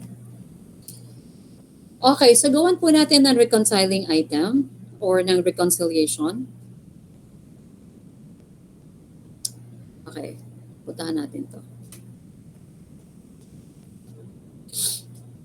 Okay, so kunin po natin ang ating reciprocal accounts. Reported by the home office, we have investment in branch 158,720. Reported by the branch home office equity, we have 117,760. Okay. At dahil nga po hindi sila equal, kailangan po nating i-reconcile for them to become equal. Ang una po natin reconciling item is shipment in transit. Okay. Ako kasi, pag nagre-reconcile po ako, meron akong tatlong prosesong pinagdadaanan sa utak ko. Ang una kong aalamin, kanino ba akong libro mag-a-adjust? Pangalawa, magkano ba ang amount ng adjustment? Pangatlo, positive or negative adjustment. Okay. For the shipment in transit, ang tanong, kanino ka ba dapat mag-adjust? Kapag po kasi in transit transaction, kung sino po ang sino po ang nagpadala, nakapag-record. And therefore, mag-a-adjust ka sa kabila. Okay. Tapos sabi mo, ano daw? For example, shipment in transit, sino po ang nagpadala ng shipments? Si Home Office. Therefore, definitely, na-record po yan ni Home Office. Kasi nung ako po ay magpapadala ng inventory papunta kay branch, malamang-lamang nung pinadala ko, ni-record ko. At dahil hindi pa nga po natatanggap ni branch, hindi pa niya na-record. And therefore, mag-a-adjust tayo sa kabila kay branch. Ano pa ba ang mga adjustment? It is either ang topic nga po is or yung cost is yung in transit na sabi natin kung sino nagpadala na record, mag-a-adjust tayo sa kabila or error. Pag error po, kung sino nagka-error, sa kanya tayo mag-a-adjust. Ano-ano ang mga causes ng error? Yung pong dapat i-record, hindi niya na-record. Or yung ni-record niya pero hindi pala dapat i-record. Ano pa? Yung dapat i-record, mali lang po ang amount ng pagkaka-record. So these are errors. So dahil alam na po natin na kay branch na po tayo mag-a-adjust, magkano ang amount ng adjustment? This is a shipment in transit. Therefore, it is actually an unrecorded transaction ni branch. Dahil hindi pa po niya natatanggap, hindi niya pa na-record. So magkano po bang amount na dapat nating i-record? E di malamang-lamang yung buong transaction of 15,000. Teka, mali. May napindot ako. Okay, yung 15,360.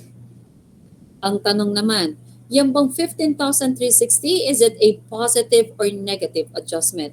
Again, kapag nagre-reconcile ka, huwag mong iisipin yung debit and credit. Palagi, kapag po mag-i-increase, positive. Kapag dapat i-decrease, negative. So wala po ditong, positive. Dahil siya ay debit, positive. Dahil siya ay credit, negative. Huwag mong aalalahanin si debit and credit. Kasi po, pag inalala mo yon, ito po usually ang causes ng error, yung positive and negative amount. Kasi nga, for example, kapag si home office nag-record ng positive 15,360, si branch dahil credit, gagawin niyang negative. Hindi. On both books, parehas po silang increase. So pag nagre-reconcile ka, dahil parehas mo silang ini-increase, parehas silang positive. Huwag mong iisipin si debit and credit. Therefore, since the transfer is from the home office to the branch, increasing the reciprocal account, then therefore it is a positive 15,360.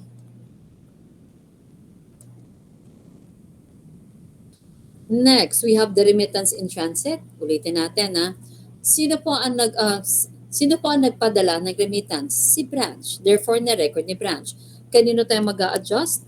Kay home office. Okay, so naalaman na natin kanino tayo mag-a-adjust. Next item, magkano ang amount? Again, the remittance in transit is an unrecorded transaction. So, i-record po ni home office dapat ang buong transaction ng remittance. 25,600. Ang tanong, is this a positive or negative adjustment? Ano ba yung transaction natin? The transaction is a transfer of cash from the branch going back to the home office, decreasing the reciprocal account. At pag-decrease, negative 25,600. Bakit siya nabubura? Ang galing Pag inano ko, nawawala. Teka, tingnan ko.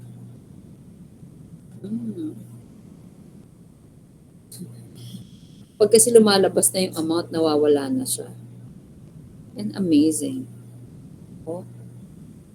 Ngayon ko lang naisip yun. Ngayon ko lang napansin. Okay, makakapag-compute na po tayo ng adjusted balance of 133,120. Therefore, ito na po ang amount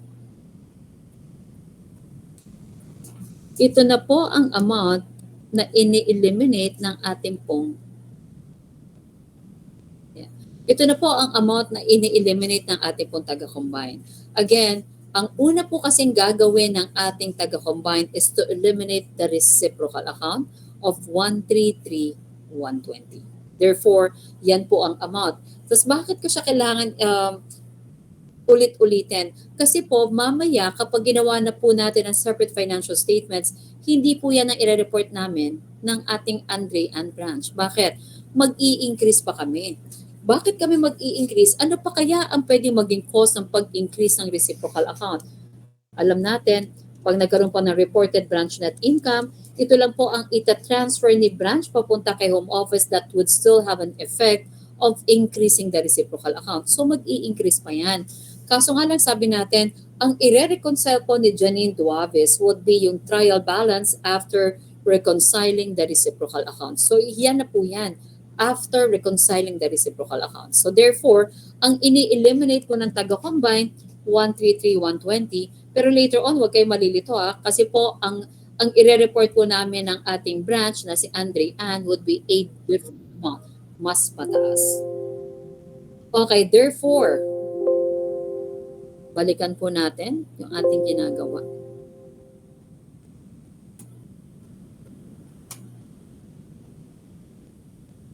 Ayan. Okay, therefore gawa po tayo ng entry on how to reconcile the reciprocal account. Again, kay home office po, we have remittance in transit. Kay branch po is the shipment in transit. Kapag ginawa po natin ng adjusting entry, ano kaya tumutunog? Okay. Pag ginawa po natin ng, siyempre hindi ko alam kung ano nangyayari, no? Pag ginawa po natin ng adjusting entry, ang palalabasin natin is that si home office na-receive na po niya talaga ang remittance. Si branch na-receive na rin po niya talaga ang shipment. So on the books of the home office, debit. It's as if na-receive po na po ang remittance, debit cash of 25,600. At dahil nga po ang transfer is from the branch going back to the home office, decreasing the reciprocal account, credit, investment in branch, 25,600. Kay branch naman po, anong entry? Again, shipment in transit. It's as if, ano gusto mo? It's as if na-receive na po ng ating branch ang shipments from the home office. Therefore, si branch magde-debit ng shipments from the home office of 15,360 and credit, increasing the reciprocal account, credit home office equity of 15,360. Therefore, yung trial balance niyo po, lalabas ka ba? Oh. Tayo natin yan. Go out na. Ano? Ito lang.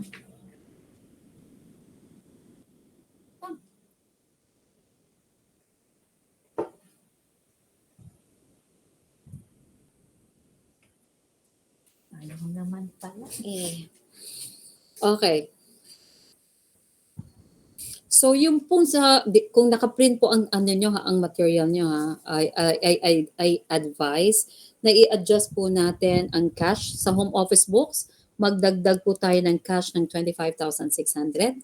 Doon naman po sa investment in branch, bawasan po natin ng 25,600. Yun naman pong shipments from the home office, dagdagan po natin ng 15,360 at yung home office equity, dagdagan din po natin ng 15,360.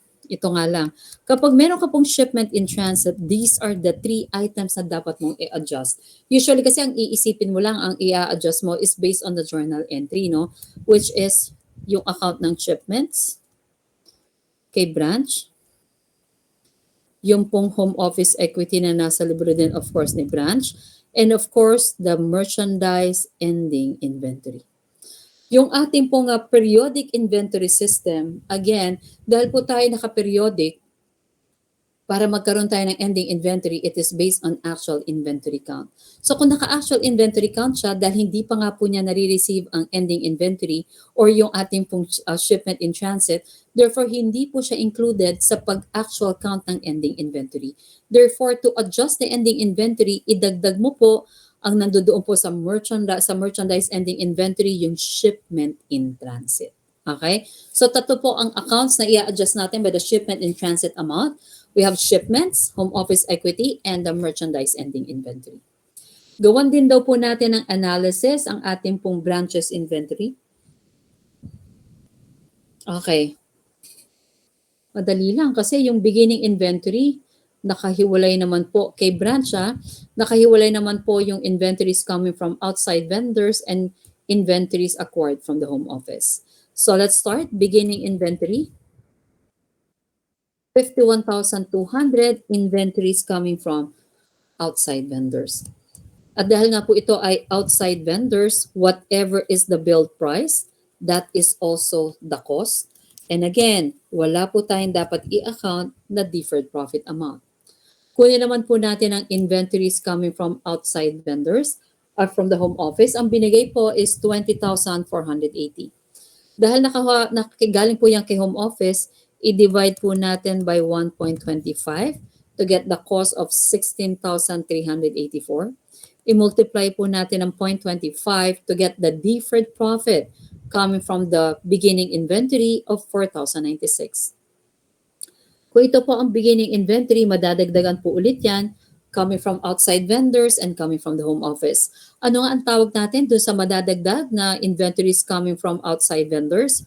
We call them purchases. 122,880. At dahil nga po ito ay galing sa outside vendors, whatever is the billed price, that is also the cost. And again, wala po tayong deferred profit amount. Ano naman ang tawag natin sa inventories na madadagdag na galing po kay home office? We call them shipments from the home office. At dahil nga kay home office yan, naka 125%. I-divide natin by 1.25. Mako-convert po natin siya sa cost of 86,016. I-multiply po natin by 0.25 and you'll get the deferred profit of 21,504. Mako-compute na po natin ang T-gas at bill price. T-gas at cost at the T-gas deferred profit representing T-gas of 25,600. Ano nga sabi natin kanina? This represents the year-end balance. I-check nga natin. I-check nyo nga po, magkano po ang deferred profit na nakareport po kay branch, ay kay home office. So kung titignan po natin ang trial balance ni home office, year-end balance ng deferred profit, ang nireport niya, 25,600. So kung ano po ang mga year-end balances na nakareport kay branch, that represents T-gas. So we have 25,600. Again, ang talaga pong binabawas natin sa inventory and the deferred profit will be the cost of goods sold, pero hindi po kasi provided. So therefore, kailangan po nating ibawas muna si ending inventory to compute for the cost of goods sold. Ending inventory coming from outside vendors, 20,480. At dahil nga outside vendors yan, whatever is the billed price, that is also the cost. At wala po tayong ina-account na deferred profit. Inventories coming from the home office. Take note meron po tayong in-adjust na shipment in transit. Ang nakareport po dito is 30,720 plus 15,360 coming from the shipment in transit. Kaya nga sabi ko kanina, ngayon pa lang i-adjust nyo na yung ending inventory kasi usually yan din po makakalimutan. 46,080 and this is the shipment in transit. I-divide po natin by 1.25. We have the cost of 36,864 times 0.25. We have the deferred profit of 9,216. Mako-compute na po natin ang cost of goods sold at bill price, the cost of goods sold at cost, and of course, the deferred profit representing the cost of goods sold. So, i-analyze nga po ulit natin kung anong mga relevance sa mga amounts na na-compute natin. Alam natin, ito pong amount ng cost of goods sold at bill price. Yan po ang amount ng cost of goods sold na gagamitin ni branch. Kasi naka-bill price. Therefore, yan din po ang amount ng cost of goods sold na papasok sa reported branch net income. Ano naman po ang relevance nito? This is the amount ng cost of goods sold at cost. Therefore, ito po naman ang gagamitin ni home office na pag-compute ng net income ni branch. Then therefore, ito po ang papasok sa true branch net income. At ano naman po ang relevance nito? Again, ito po ang difference ng cost of goods sold dahil nga po sa pag-compute ng net income ni branch at yung net income na kino-compute ni home office for the branch, ang difference lang po nila is the cost of goods sold. Therefore, whatever is the difference ng cost of goods sold, yan din po ang difference sila sa net income. Therefore, to convert the reported branch net income, idagdag lang po natin ang realized deferred profit. Yun. Of 16,384, mako-convert na po natin siya sa true branch net income. Okay. Sige, hintay lang po muna natin yung mga magsusulat.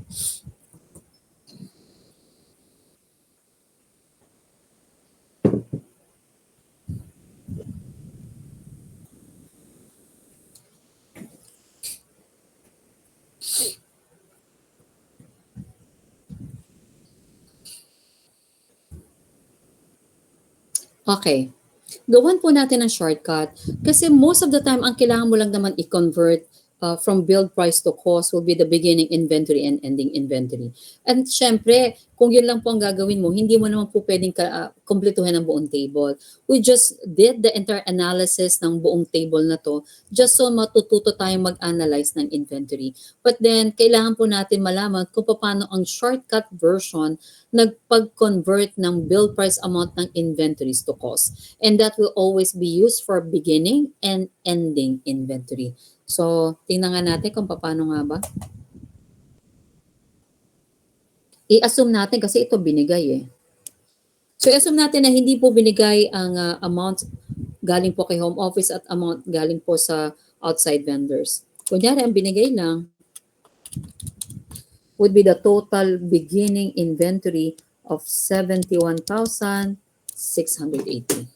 So ang tanong, paano mo po kukumputin ang beginning inventory from build price to cost? Naalala nyo, meron po tayong sabi natin, deferred profit representing TIGAS. Yung deferred profit po representing TIGAS na lagi pong ibinibigay as year-end balance kasi. So palagi po, most of the time, the deferred profit being presented sa mga multiple choice questions are the year-end balance, TIGAS.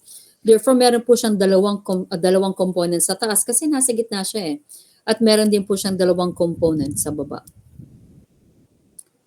Anong nangyayari? Bakit nawawala siya? Okay. Ang weird. Wait, i-out ko. Discard nga natin.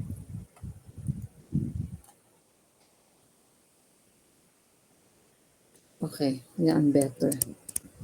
So sabi natin, it is at 71,680. At ito po yung year-end balance na nasa gitna. Meron po siyang component sa taas at component sa baba. Therefore, pwede ko pong gamitin yung year-end balance na yan, yung deferred profit representing TIGAS. To compute sa information sa taas, so that will be regarding shipments and regarding the beginning inventory.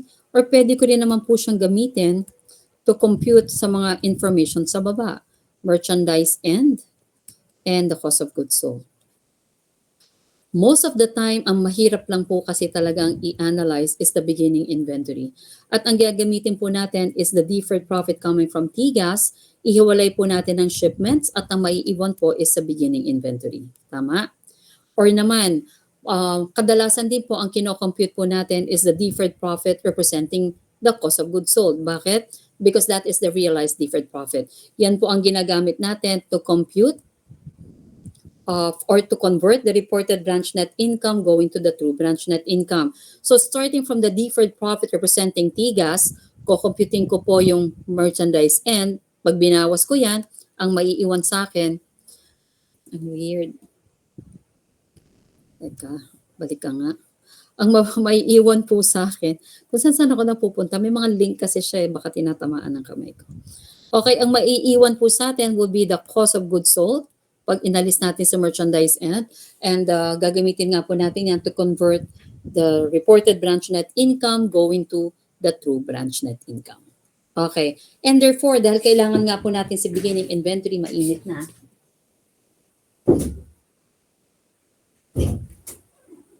Ashika, come, come, come. Pag pinagsaran ko kasi ng pinto, magtatampo. Ay, naku, itong asong to. Okay.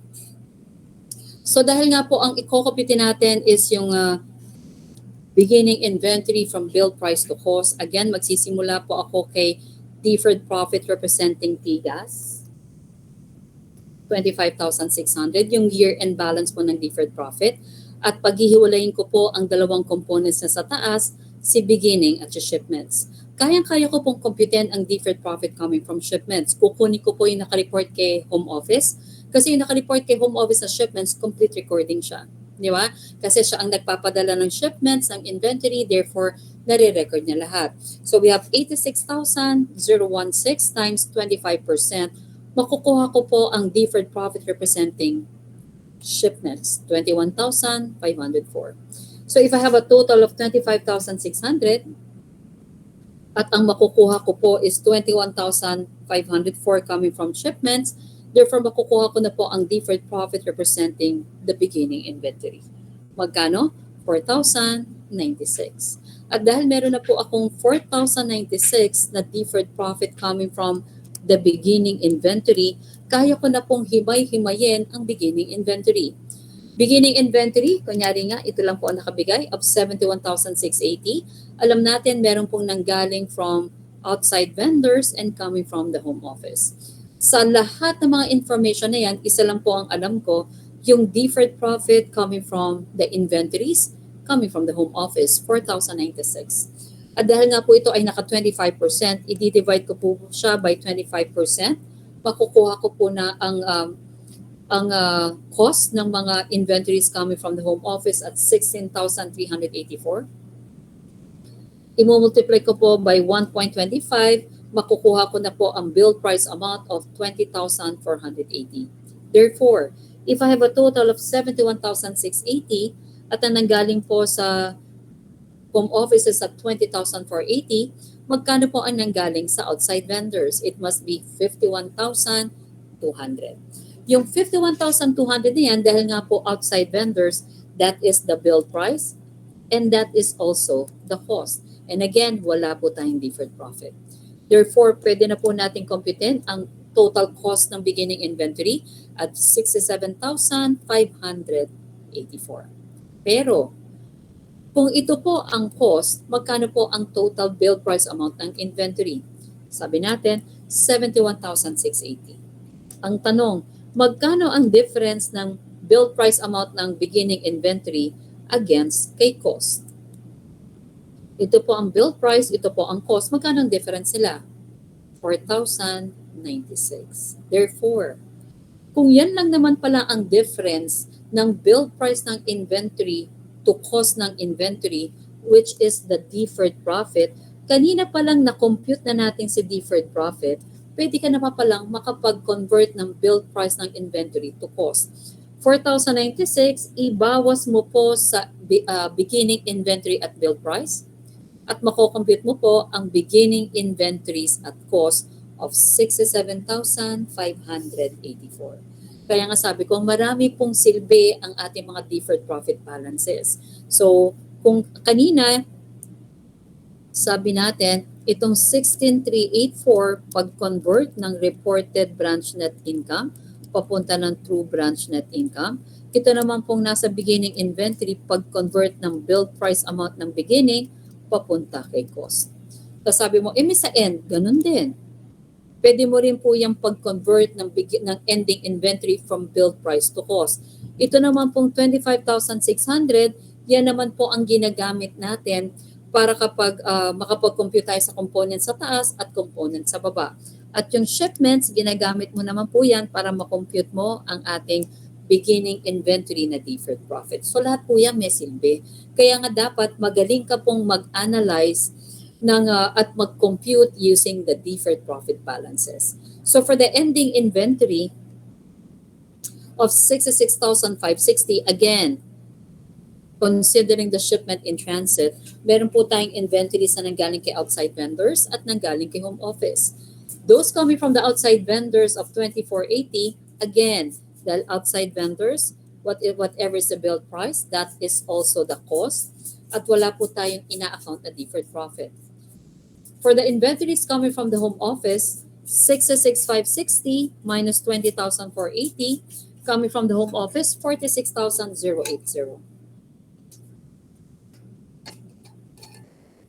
I-divide po natin yan by 1.25. Makukuha po natin ang cost of 36,864. I-multiply po natin by 0.25, makukuha po natin ang deferred profit of 9,216. And again, pwede na po tayo mag-compute ng cost ng of 57,344. And again then, kung yan po ang cost at ito ang build price, magkano po ulit ang difference? It is simply the deferred profit amount. So pwede rin pong dito ka mag-compute sa total cost or compute mo ang bawas mo po sa build price amount. And again, mako-convert mo po siya papunta po ng ating cost of 57,344. So this is actually the fastest way to convert yung ating po mga build price amount. Okay. Ala, ayaw na lumipat.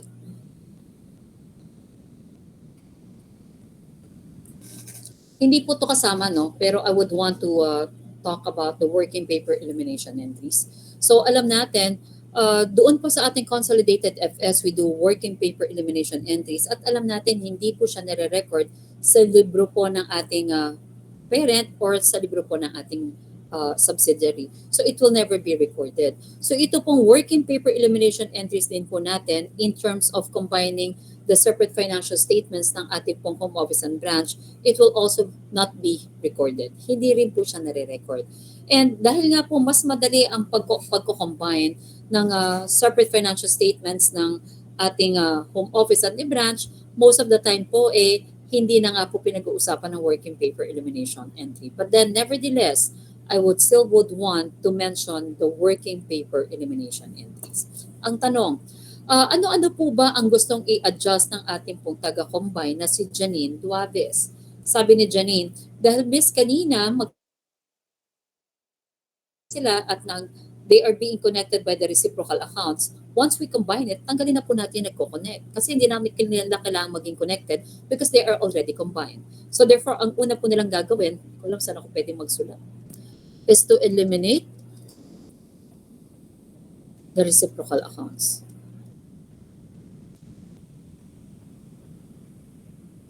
Okay?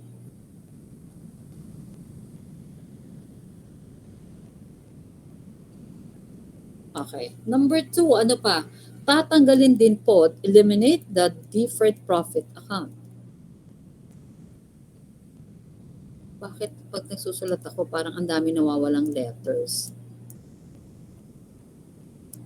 Ay, ayaw niya na magsulat. Ay, ayun.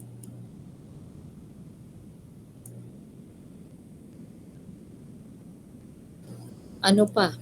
Aside from the deferred profit account, tatanggalin din po ang shipments. Okay, bakit kailangan nga palang tanggalin si deferred profit? Kasi 'di ba, yung deferred profit po sa libro ko, yan po yung dinidefer ko na profit kay branch. At pag pinagsama po, hindi pwedeng may dinidefer ka na profit sa sarili mo kasi nandoon na rin po si branch pag kinambine. Yung shipments, hindi rin po pwedeng nakareport ang shipments. Kasi pag na-report mo ang shipments, ang lumalabas, nag-ship po kami ng inventory palabas at cost at ang lupet, kami rin po ang nag-receive this time at build price, di ba? So tinatanggal po natin ang shipments kasi nakikita yung effect ng transfer. Ano pa? Ayun na naman sumulat. Kino-convert po natin ang mga build price amount ng inventory papunta kay cost. And then, of course, that will be for the beginning and for the merchandise inventory. Okay. So, ang pinakauna po nating working paper elimination entries again is to eliminate the reciprocal accounts. So, we debit The home office at 133,120. Naka-normal credit balance ang home office equity, so to eliminate with debit. Si investment in branch, naka-normal debit, so to eliminate we credit. Investment in branch, 133,120. Working paper elimination entry number 2, ang tatanggalin naman po niya. So ito check na si deferred profit. Pero yung deferred profit amount po natin na 25,600, again, ang ginagamit po ni Janine Duaves is yung trial balance. So yung 25,600 na nakalagay po sa trial balance representing PGAS, installment po ang kanya pong pag-eliminate. First, ang tatanggalin po niya is a deferred profit representing the beginning inventory, 4,096. At ang susunod, i-eliminate naman po niya ang deferred profit representing the shipments, 21,504. So ang una po niya tatanggalin, coming from the beginning inventory na deferred profit. At dahil nga po naka-normal credit balance, to eliminate with debit, the deferred profit, 4,096. So ito na-eliminate na. Natanggal na yan. So mamaya naman yung 21,504. Ano sa tingin nyo ang i-credit ng working paper elimination entry? Ano sa tingin nyo ang amount na i-credit natin sa working paper? Malamang-lamang 4,096. Anong account? Credit the branch beginning inventory. Bakit? Sabi nga natin to convert, kasi kailangan natin mag-convert ng bill price to cost. And to easily convert the bill price amount ng inventory to cost, ibawas mo po yung deferred profit ng appropriate inventory. Since kailangan po natin i-convert ang beginning inventory from bill price to cost, bawasan po natin si beginning inventory ng amount ng deferred profit of 4,096. So therefore, na-convert na po natin siya from bill price to cost. Ano pa? Working paper elimination entry number 3, tanggalin na po natin ang naiiwan ng deferred profit coming from shipments, 21,504. At ano naman po ang kasamang ini-eliminate niyan? So wait lang ha. So na-eliminate na rin po natin to. Yung mga pinagbububura natin. Ano pa kaya sa tingin nyo? Yung shipments, di ba? Alisin po natin yung dalawang accounts ng shipments. Therefore, debit, shipments to the branch at cost, i-eliminate natin. Credit shipments from the home office at bill price, i-eliminate mo rin po. Therefore, natanggal na rin po natin ang shipments. So ano na lang ang hindi natin na-adjust? Converting the ending inventory from bill price to cost. So therefore, bawasan po natin si ending inventory sa income statement. Yung ending inventory kasi dalawang beses mo siya ginagamit sa income statement saka sa balance sheet. So bawasan po natin na nasa income statement ng deferred profit. Again, nagbabawas ko po ng amount ng deferred profit kasi nga yan po ang pag-convert from bill price to cost. So bawasan po natin si ending inventory percentage sa income statement by 9,216, deferred profit ng ending inventory. And credit, bawasan pa rin po natin ang branch ending inventory presented sa balance sheet ng 9,216, which is again the deferred profit representing the ending inventory. Okay, so yan po yung ating mga working paper. At alam natin, hindi po yan nare-record. Wala po talaga tayong ma-eliminate sa separate books ng ating home office at ng branch. But then, mamaya po pa nag-combine tayo, titingnan natin kung ano ang naging epekto sa mga balances through the working paper elimination entries. At i-analyze natin ano ang dapat palang papasok sa combined financial statements. Okay, next is to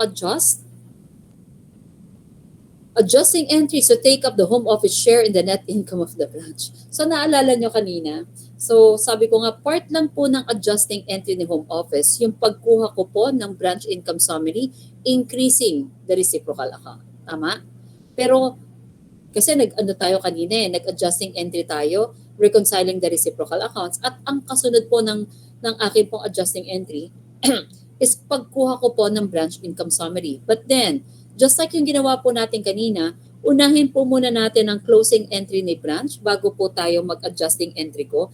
Kasi doon sa adjusting entry ko, diyan po ako mag-i-increase ng investment in branch by the branch income summary. At dahil hindi nga po natin alam ang branch income summary, puntahan po muna natin. Mag-compute po muna tayo. Therefore, Mag-closing entry po muna tayo ulit kay branch. Okay, para makuha po natin yung yung adjusting entry ko ng pagkuha ko po ng reported branch net income.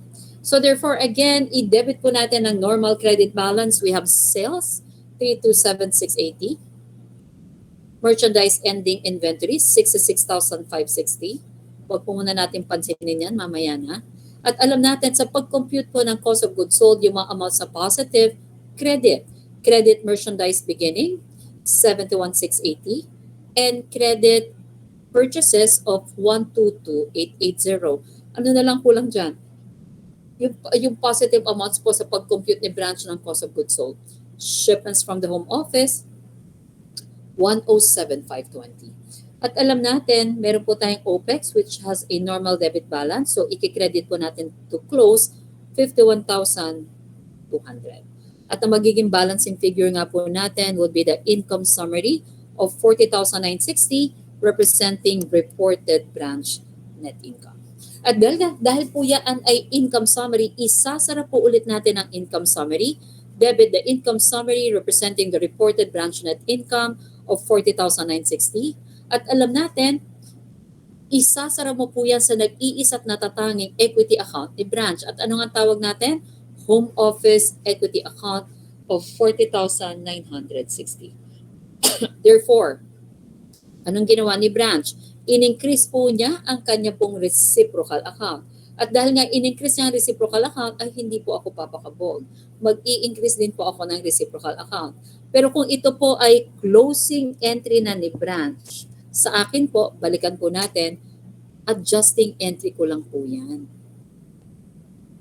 Therefore, part of my adjusting entry, kukunin ko po ang reported branch net income na ni-report ni branch. At alam natin, again, ito lang po ang transfer ni branch pabalik po ng home office that would still have an effect of increasing the reciprocal account. Therefore, I will need to debit investment in branch, 40,960, and credit the branch income summary representing the reported branch net income of 40,960. At alam natin, nag-compute na po tayo ng ating pong realized deferred profit. Naalala kanina doon sa inventory balances? At yung na-compute natin na realized deferred profit or the deferred profit representing the cost of goods sold. Again, yan po ang pang-adjust natin ng ating pong reported branch net income papunta po ng true branch net income. Therefore, dahil magre-realize na po tayo ng deferred profit, whatever yung dinefer po natin profit, pwede na natin i-realize. Therefore, we debit the deferred profit of 16,384 and credit the branch income summary representing the realized deferred profit of 16,384. Again, ito po yung deferred profit representing the cost of goods sold. At dahil nga po na ibenta na, pwede na raw po nating i-realize. At alam natin, yung realized deferred profit na yan, kapag idinagdag mo po sa reported branch net income,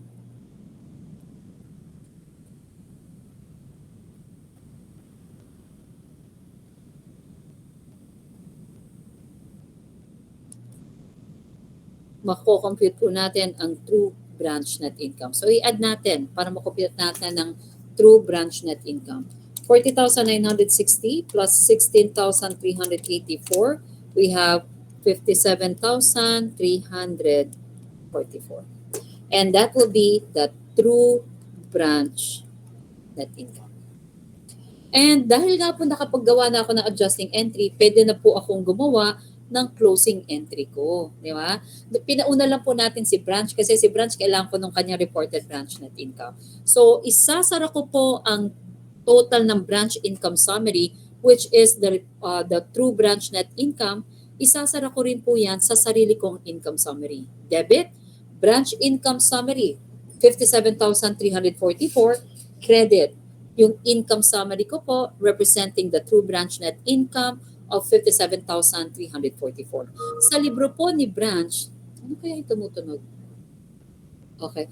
Sa libro po ni home office, sa kanya pong closing entry, dalawa po ang components ng income summary. Yung income summary po ng operations ko at yung income summary ng operations ni branch at ito po yon. Income summary number 1, branches operation. Magkano? 57,344 representing the true branch net income. At gagawa din po ako ng sarili kong closing entry ng mga accounts ko. Debit cash at debit sales, 983040. At lahat din po ng amounts na pabawas sa pag-compute ka ng cost of goods sold, pa-debit. At ano-ano yung mga amounts sa pabawas sa pag-compute ka ng cost of goods sold? Merchandise ending inventory. Ano pa? Shipments to the branch. Take note kapag nagko-compute po tayo ng cost of goods sold kay branch, yung shipments po, padagdag. Pag nagko-compute ka pa ng cost of goods sold kay home office, ang shipments po, pabawas. Bakit? Paano ba ang movement ng shipments from the home office to the branch? Therefore sa akin, nabawasan po talaga ako ng shipments. So, pabawas. Yung kay branch naman po, dahil siya ang nag-receive, nadagdagan po talaga siya ng shipments. Therefore, kay home office, negative ang shipments. Kay branch, positive amount ang shipments. Ano pa? I-credit po natin ang mga amounts na positive sa pag-compute ng cost of goods sold. O wag din po muna natin ulit pansinin yan. Credit, merchandise beginning, 2,35520. Ano pa? Purchases, 819,200 at wala na. Kasi yung kay branch po, tatlo eh. Kaso yung shipments po kasi hindi po yan kasama kay home office. Tama? So therefore, yan na po talaga yung positive amount. Purchases, and beginning inventory. Pero of course, we also close the OPEX. So i-credit po natin ang OPEX at 174,080. At yung ating nga pong balancing figure na kanina pa lumabas, excited siya. Ito pong income summary representing the home office net income. At yung dalawa po nating income summary, again, ito po yung branch operations. Ito naman po yung home office operations. Pagsasamahin natin yan. At yan po ang tinatawag nating combined net income. So isasara po natin ang dalawang income summary representing the combined net income of 81,920. At saan nyo sa tingin nyo saan natin ito isasara?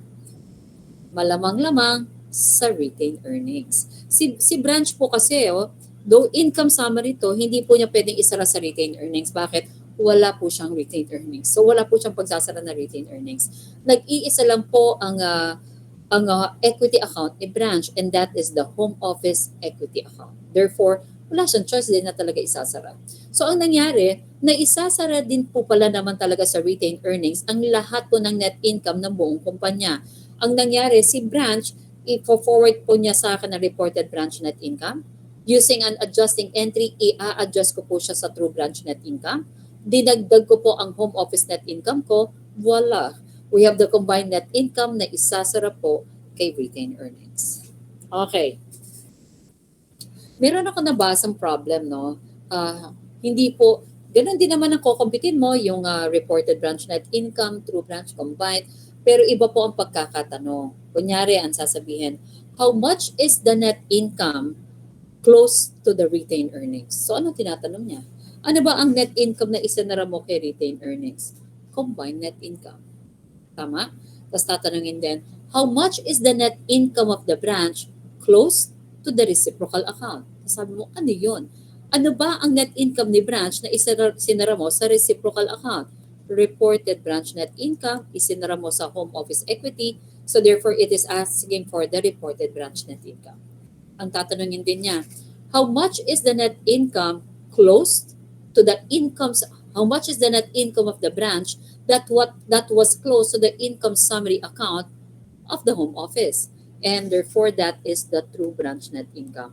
Ito po kasi ang net income ni branch na isinara po sa income summary ni home office. Tama? Okay.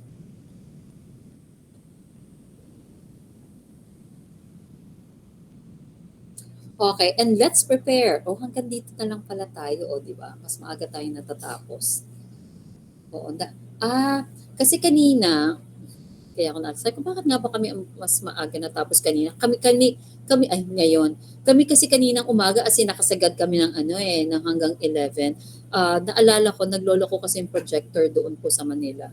So sabi ko nga, magdala na lang kaya akong sarili kong projector. But then, ang judgmental ko hindi po pala talaga yung, yung projector na lang sila. May sira pala sa akin. Wait lang.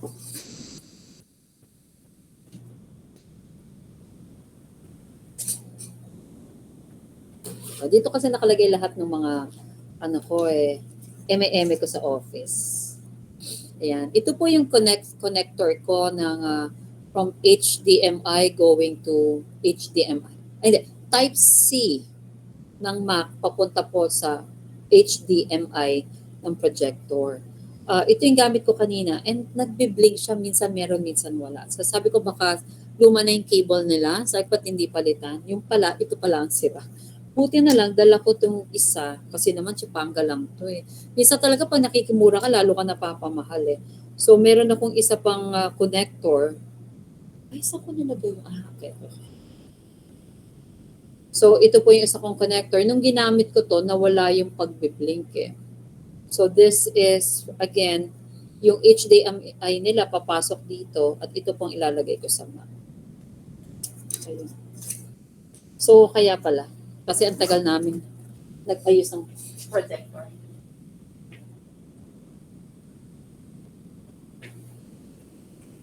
Okay. At dahil dyan, ayan, gawin na po natin ang income statement ng home office, ni branch, at ng combined. Okay. So, in terms of the income statement, ano lang po ang dapat natin ina-adjust? Naalala ba? Ilabas nga natin ang working paper elimination entry. So, basically, ang in-adjust po natin would be yung beginning inventory. Ano pa? Si ending inventory and shipments. Tama? Okay. And the rest, we just simply have to combine. Okay, first sales, reported by the home office, reported by the branch, wala po tayong ina-adjust sa sales. So we just simply combine whatever is reported by the home office and reported by the branch. We have combined sales, 1,310,720. Computin po natin ang ating cost of goods sold. Beginning inventory reported by the home office, reported by the branch. But then again, yung kay branch po kasi lahat po to naka-build price. Ay, ayaw niya nang magsulat. Ayun. Ano kaya nangyayari? Minsan ba't ayaw? So alam po natin, ito lahat naka-build price. Kaya ang ginawa natin kanina, working paper elimination entry number 3.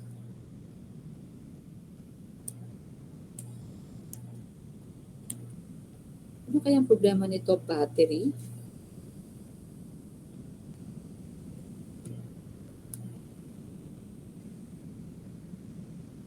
Diba? Patapos na lang tayo, ayaw pa niya eh. Okay, sige. Sige.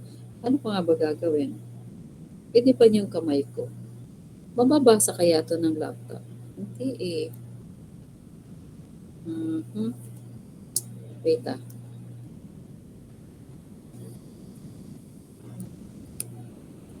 Wala ba ako? Teka, napin ko isa kong pen.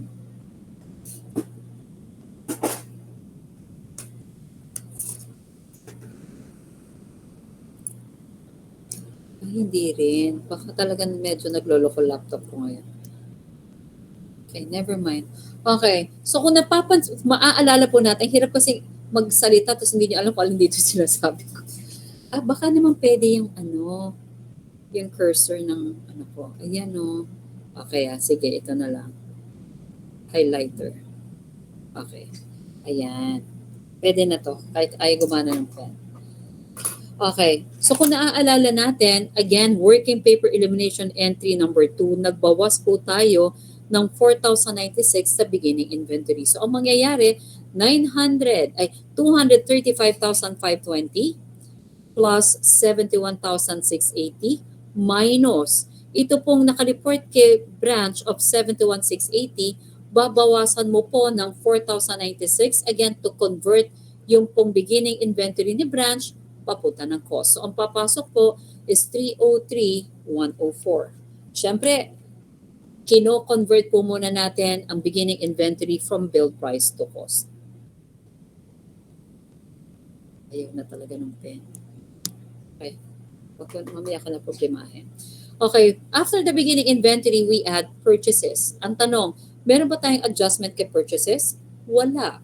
Because again, if purchases are coming from outside vendors, whatever is the bill price, that is the cost at wala po tayong ginagawang adjustment. So as is, whatever is reported by the home office, reported by the branch, we just simply combine. Shipments. Ano nga ang ginawa nating adjustment kay shipments? Naaalala ba? Tinegi po natin ang lahat ng shipments. Reported by the home office at cost, reported by the branch at bill price. Pero kung naaalala, tinegi po natin ang shipment accounts. Therefore, wala pong papasok na shipments in terms of the combined. Therefore, ibawas po natin ang ending inventory. Yung ending inventory, binawasan po din natin. If you remember, sabi natin, for the ending inventory, binabawasan po natin si income statement na amount of 9,216. Again, so whatever is reported by the home office at bill price, pag binawasan po natin ng 9,216, nako-convert po natin siya sa cost.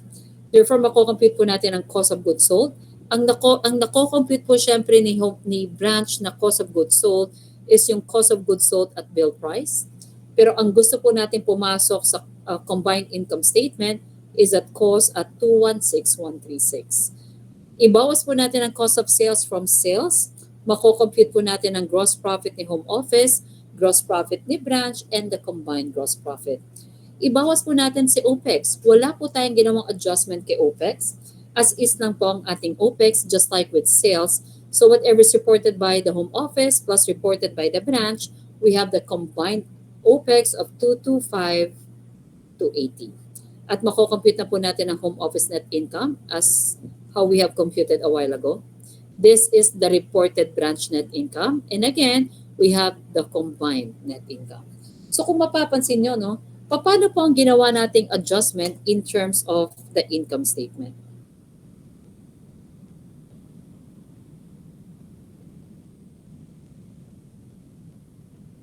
Okay. So, in terms of the combined income statement, ano po ang dapat natin tatandaan? If you are preparing the combined income statement, hindi ako talaga makasulat.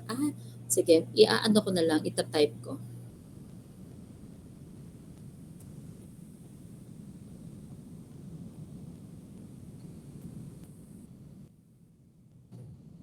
Okay. So, for the combined income statement, tatandaan po natin that all inventories must be at cost. So naka-cost amount po ang lahat ng ating inventory. So kung napansin po natin, teka na, ako. Kaya nga po kino-convert po natin ang amounts na naka-report kay branch from bill price to cost. So kailangan po ang papasok lang po sa combined income statement will be inventories at cost. Kay home office, wala po tayong problema kasi lahat po na naka-report kay home office, naka at cost. Pero yung kay branch, meron po tayong naka-bill price. Ano yon? Si beginning inventory. Ano pa? Si ending inventory. Ano pa? Sabi mo, Miss, si shipments, hindi. Kasi si shipments, in-eliminate natin. Kaya nga, ang sasabihin ko rin, no shipment because they are being eliminated. Gawan din po natin ang balance sheet.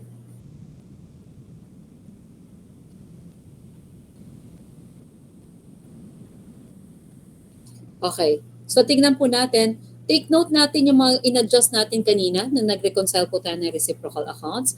For example, cash. So, sa libro po ni Home Office, gawin po muna natin yung mga amounts na nakareport kay Home Office. So, for cash, nadagdagan po to ng 25,600. Amount reported by the Home Office of 35,840 plus the remittance in transit na sabi nga natin, palalabasin natin na natanggap na po natin. So we have cash of 61,440. AR, same po, wala po tayong in-adjust. Beginning inventory of 235,520. Pag po balance sheet ang nire-report na natin, CN. Kunin natin si ending inventory of 184,320. Ano pa? Yung ating pong fixed asset of 890,880. Kung nakita niyo natalo na natin si deferred profit. Ang tanong, paano po ba naka-report si deferred profit? Ano sa tingin niyo? Paano ang presentation ng deferred profit? Kasi kung iisipin mo, no, kahit ako inisip ko dati, layab. But this is not actually being presented sa liability. Theoretical, pang theoretical po, yung pong ating pong deferred profit is a contra asset account. Saan po siya ibinabawas? Investment in branch. Okay. Yung investment in branch, literally, yan po ang investment mo para makapagpatayo ng isang branch. Hindi po biro mag-put up ng isang branch. Marami ka pong ginagasta and these are your investment. At yung ating pong investment in branch account, dyan po natin ina-accumulate ang lahat po ng investment o pinagkagastahan mo just to be able to put up the branch. Pag nagpadala ka po ng pera, investment in branch. Nagbumili po ako ng mga equipments, investment in branch. Ano pa? Nagpadala rin po ako ng pera, investment in branch. Naggagasta po ako para doon sa mga expenses ni branch, investment in branch.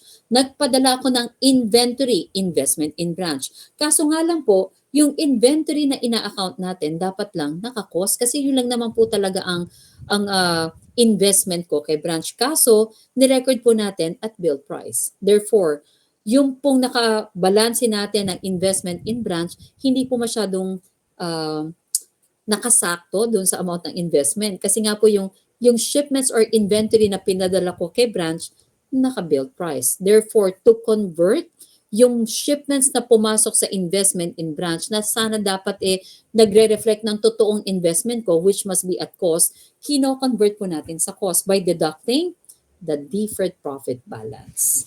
Therefore, investment in branch, kung naaalala natin, no, yung investment in branch po natin, na-adjust natin kanina. Ay, na-adjust ba natin? Okay, so yung 133,120, naalala nyo ba? Yung pong ating reciprocal account. So, hindi na nga pala ito sumusulat. Sige, mag-i-insert na lang ako.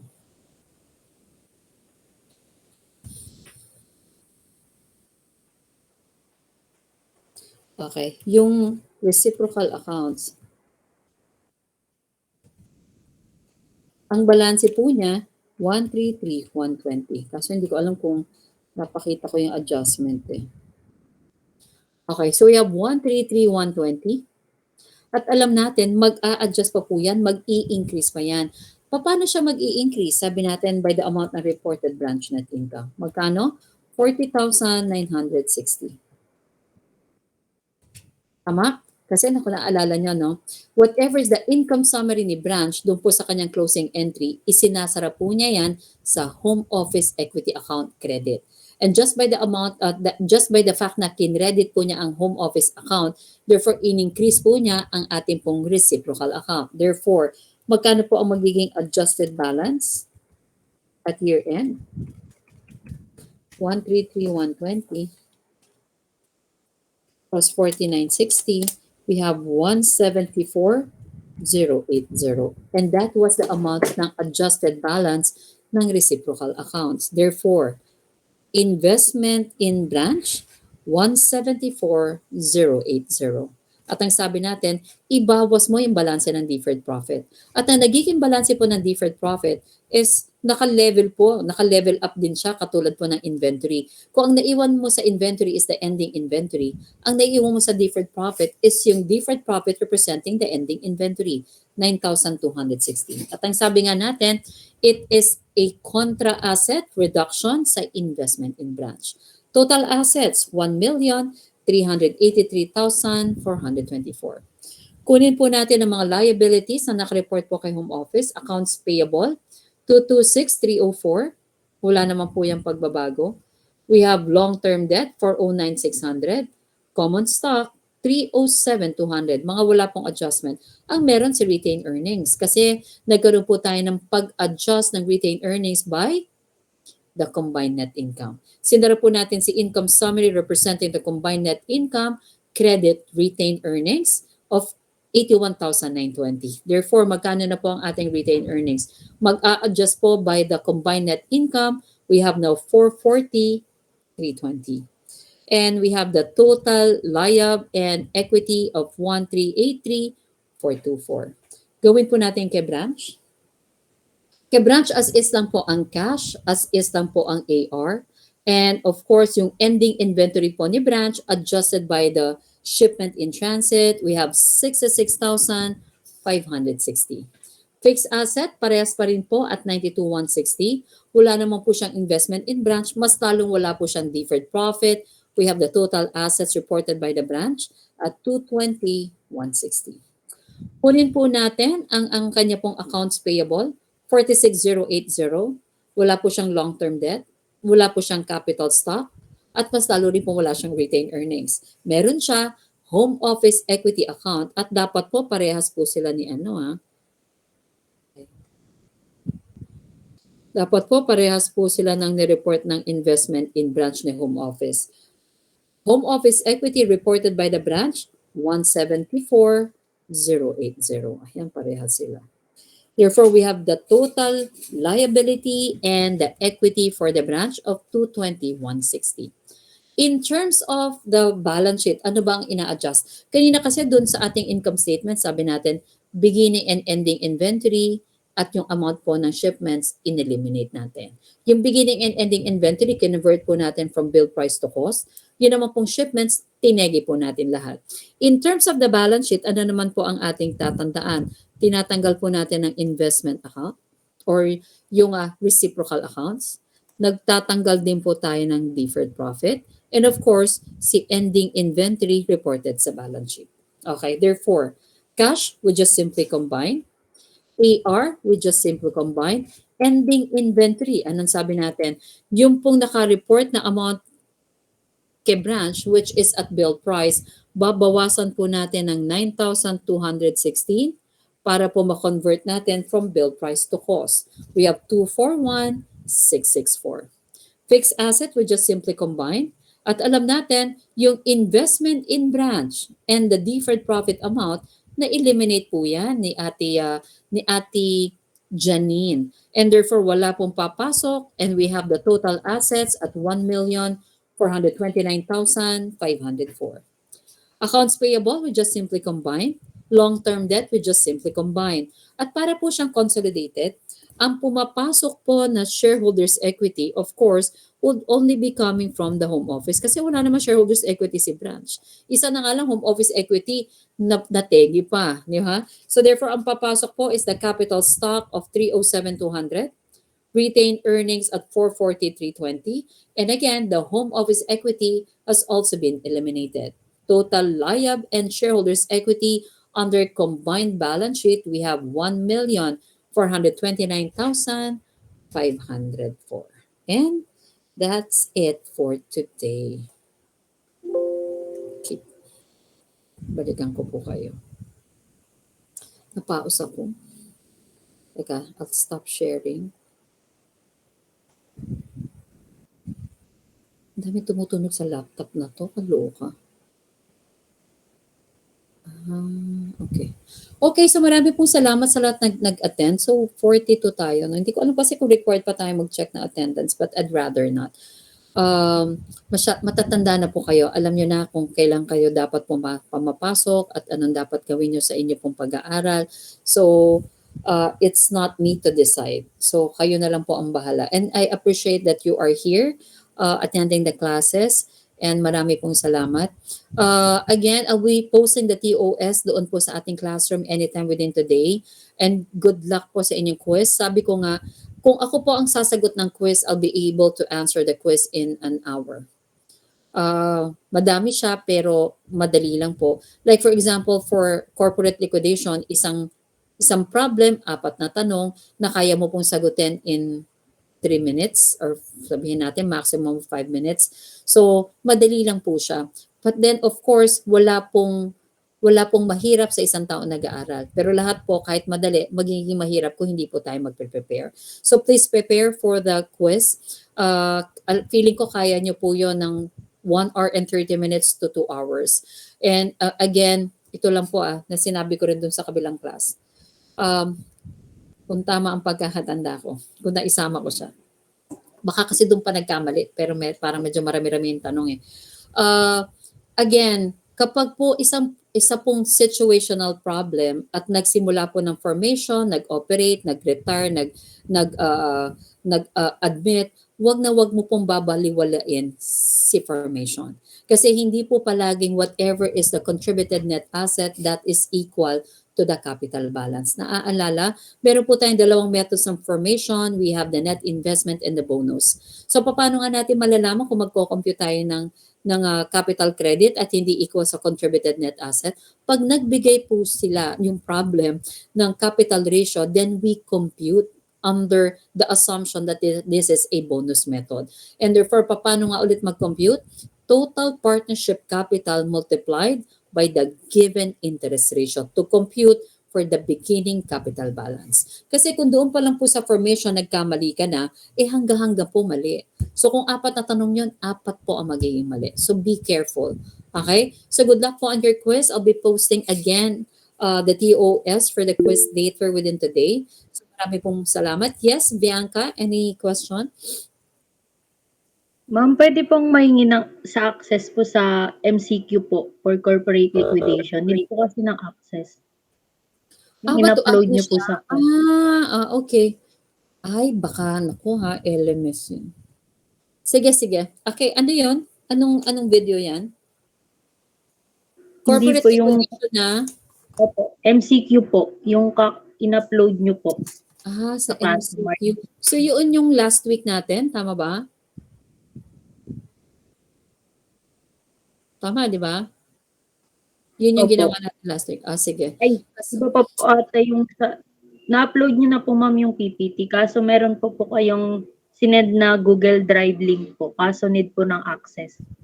So hindi yun sa drive. I mean, hindi yun sa multiple choice. It's not the drill. I think it is really yung pinaka-straight problem. Okay. Sige, sige. Okay, I'll look into that. Okay, thank you. Anything else? Wala na? Okay. Sige. Wait lang, bago susulat ko. Makakalimutan ko eh. Chirin, chirin. Corporate liquidation. Ito na nagpa-asynchronous ako siguro. Baka hindi ko nga na-change. Okay. Kasi manggagaling yun sa ano. Okay, wait lahat ba hindi maka-access nun? Because that is a video from PSBA. So, supposed to be, ano po yun video for galing po sa refresher course. So, dapat may access kayo because that is available for the entire PSBA. Lahat po kayo hindi maka-access? Tama ba? May nakapag-access na ba? I-check ko mamaya ha. Kasi isa rin po ito, no? Pag marami ka kasing email, pag marami kang email at nagkiklik ka po ng mga links na yon at umo-automatic doon sa personal email mo na hindi mo napapansin, hindi mo rin po talaga siya mapapanood. Kailangan papalitan mo muna yung email na ginagamit mo using the PSBA email. Kasi hindi ko po pwede yung mapalitan na open for anybody with the link. Yun lang So titingnan ko, pero i-check ko pa rin po. Pero just in case na magawa ko na siya, right after this, gagawin ko na siya agad. So kung magawa ko na siya at hindi nyo pa rin po na-access, i-check nyo rin po yung email na ginagamit nyo to access the video kasi baka doon din tayo magka-problema. Pero gagawin ko na siya. Okay, anything else? Wala na? Okay, so I'll see you po next week and good luck po sa quiz nyo on Monday. I'll see you po Wednesday next week and keep safe po. God bless and always make your parents proud. Bye-bye. Thank you po, ma'am. Thank you rin po.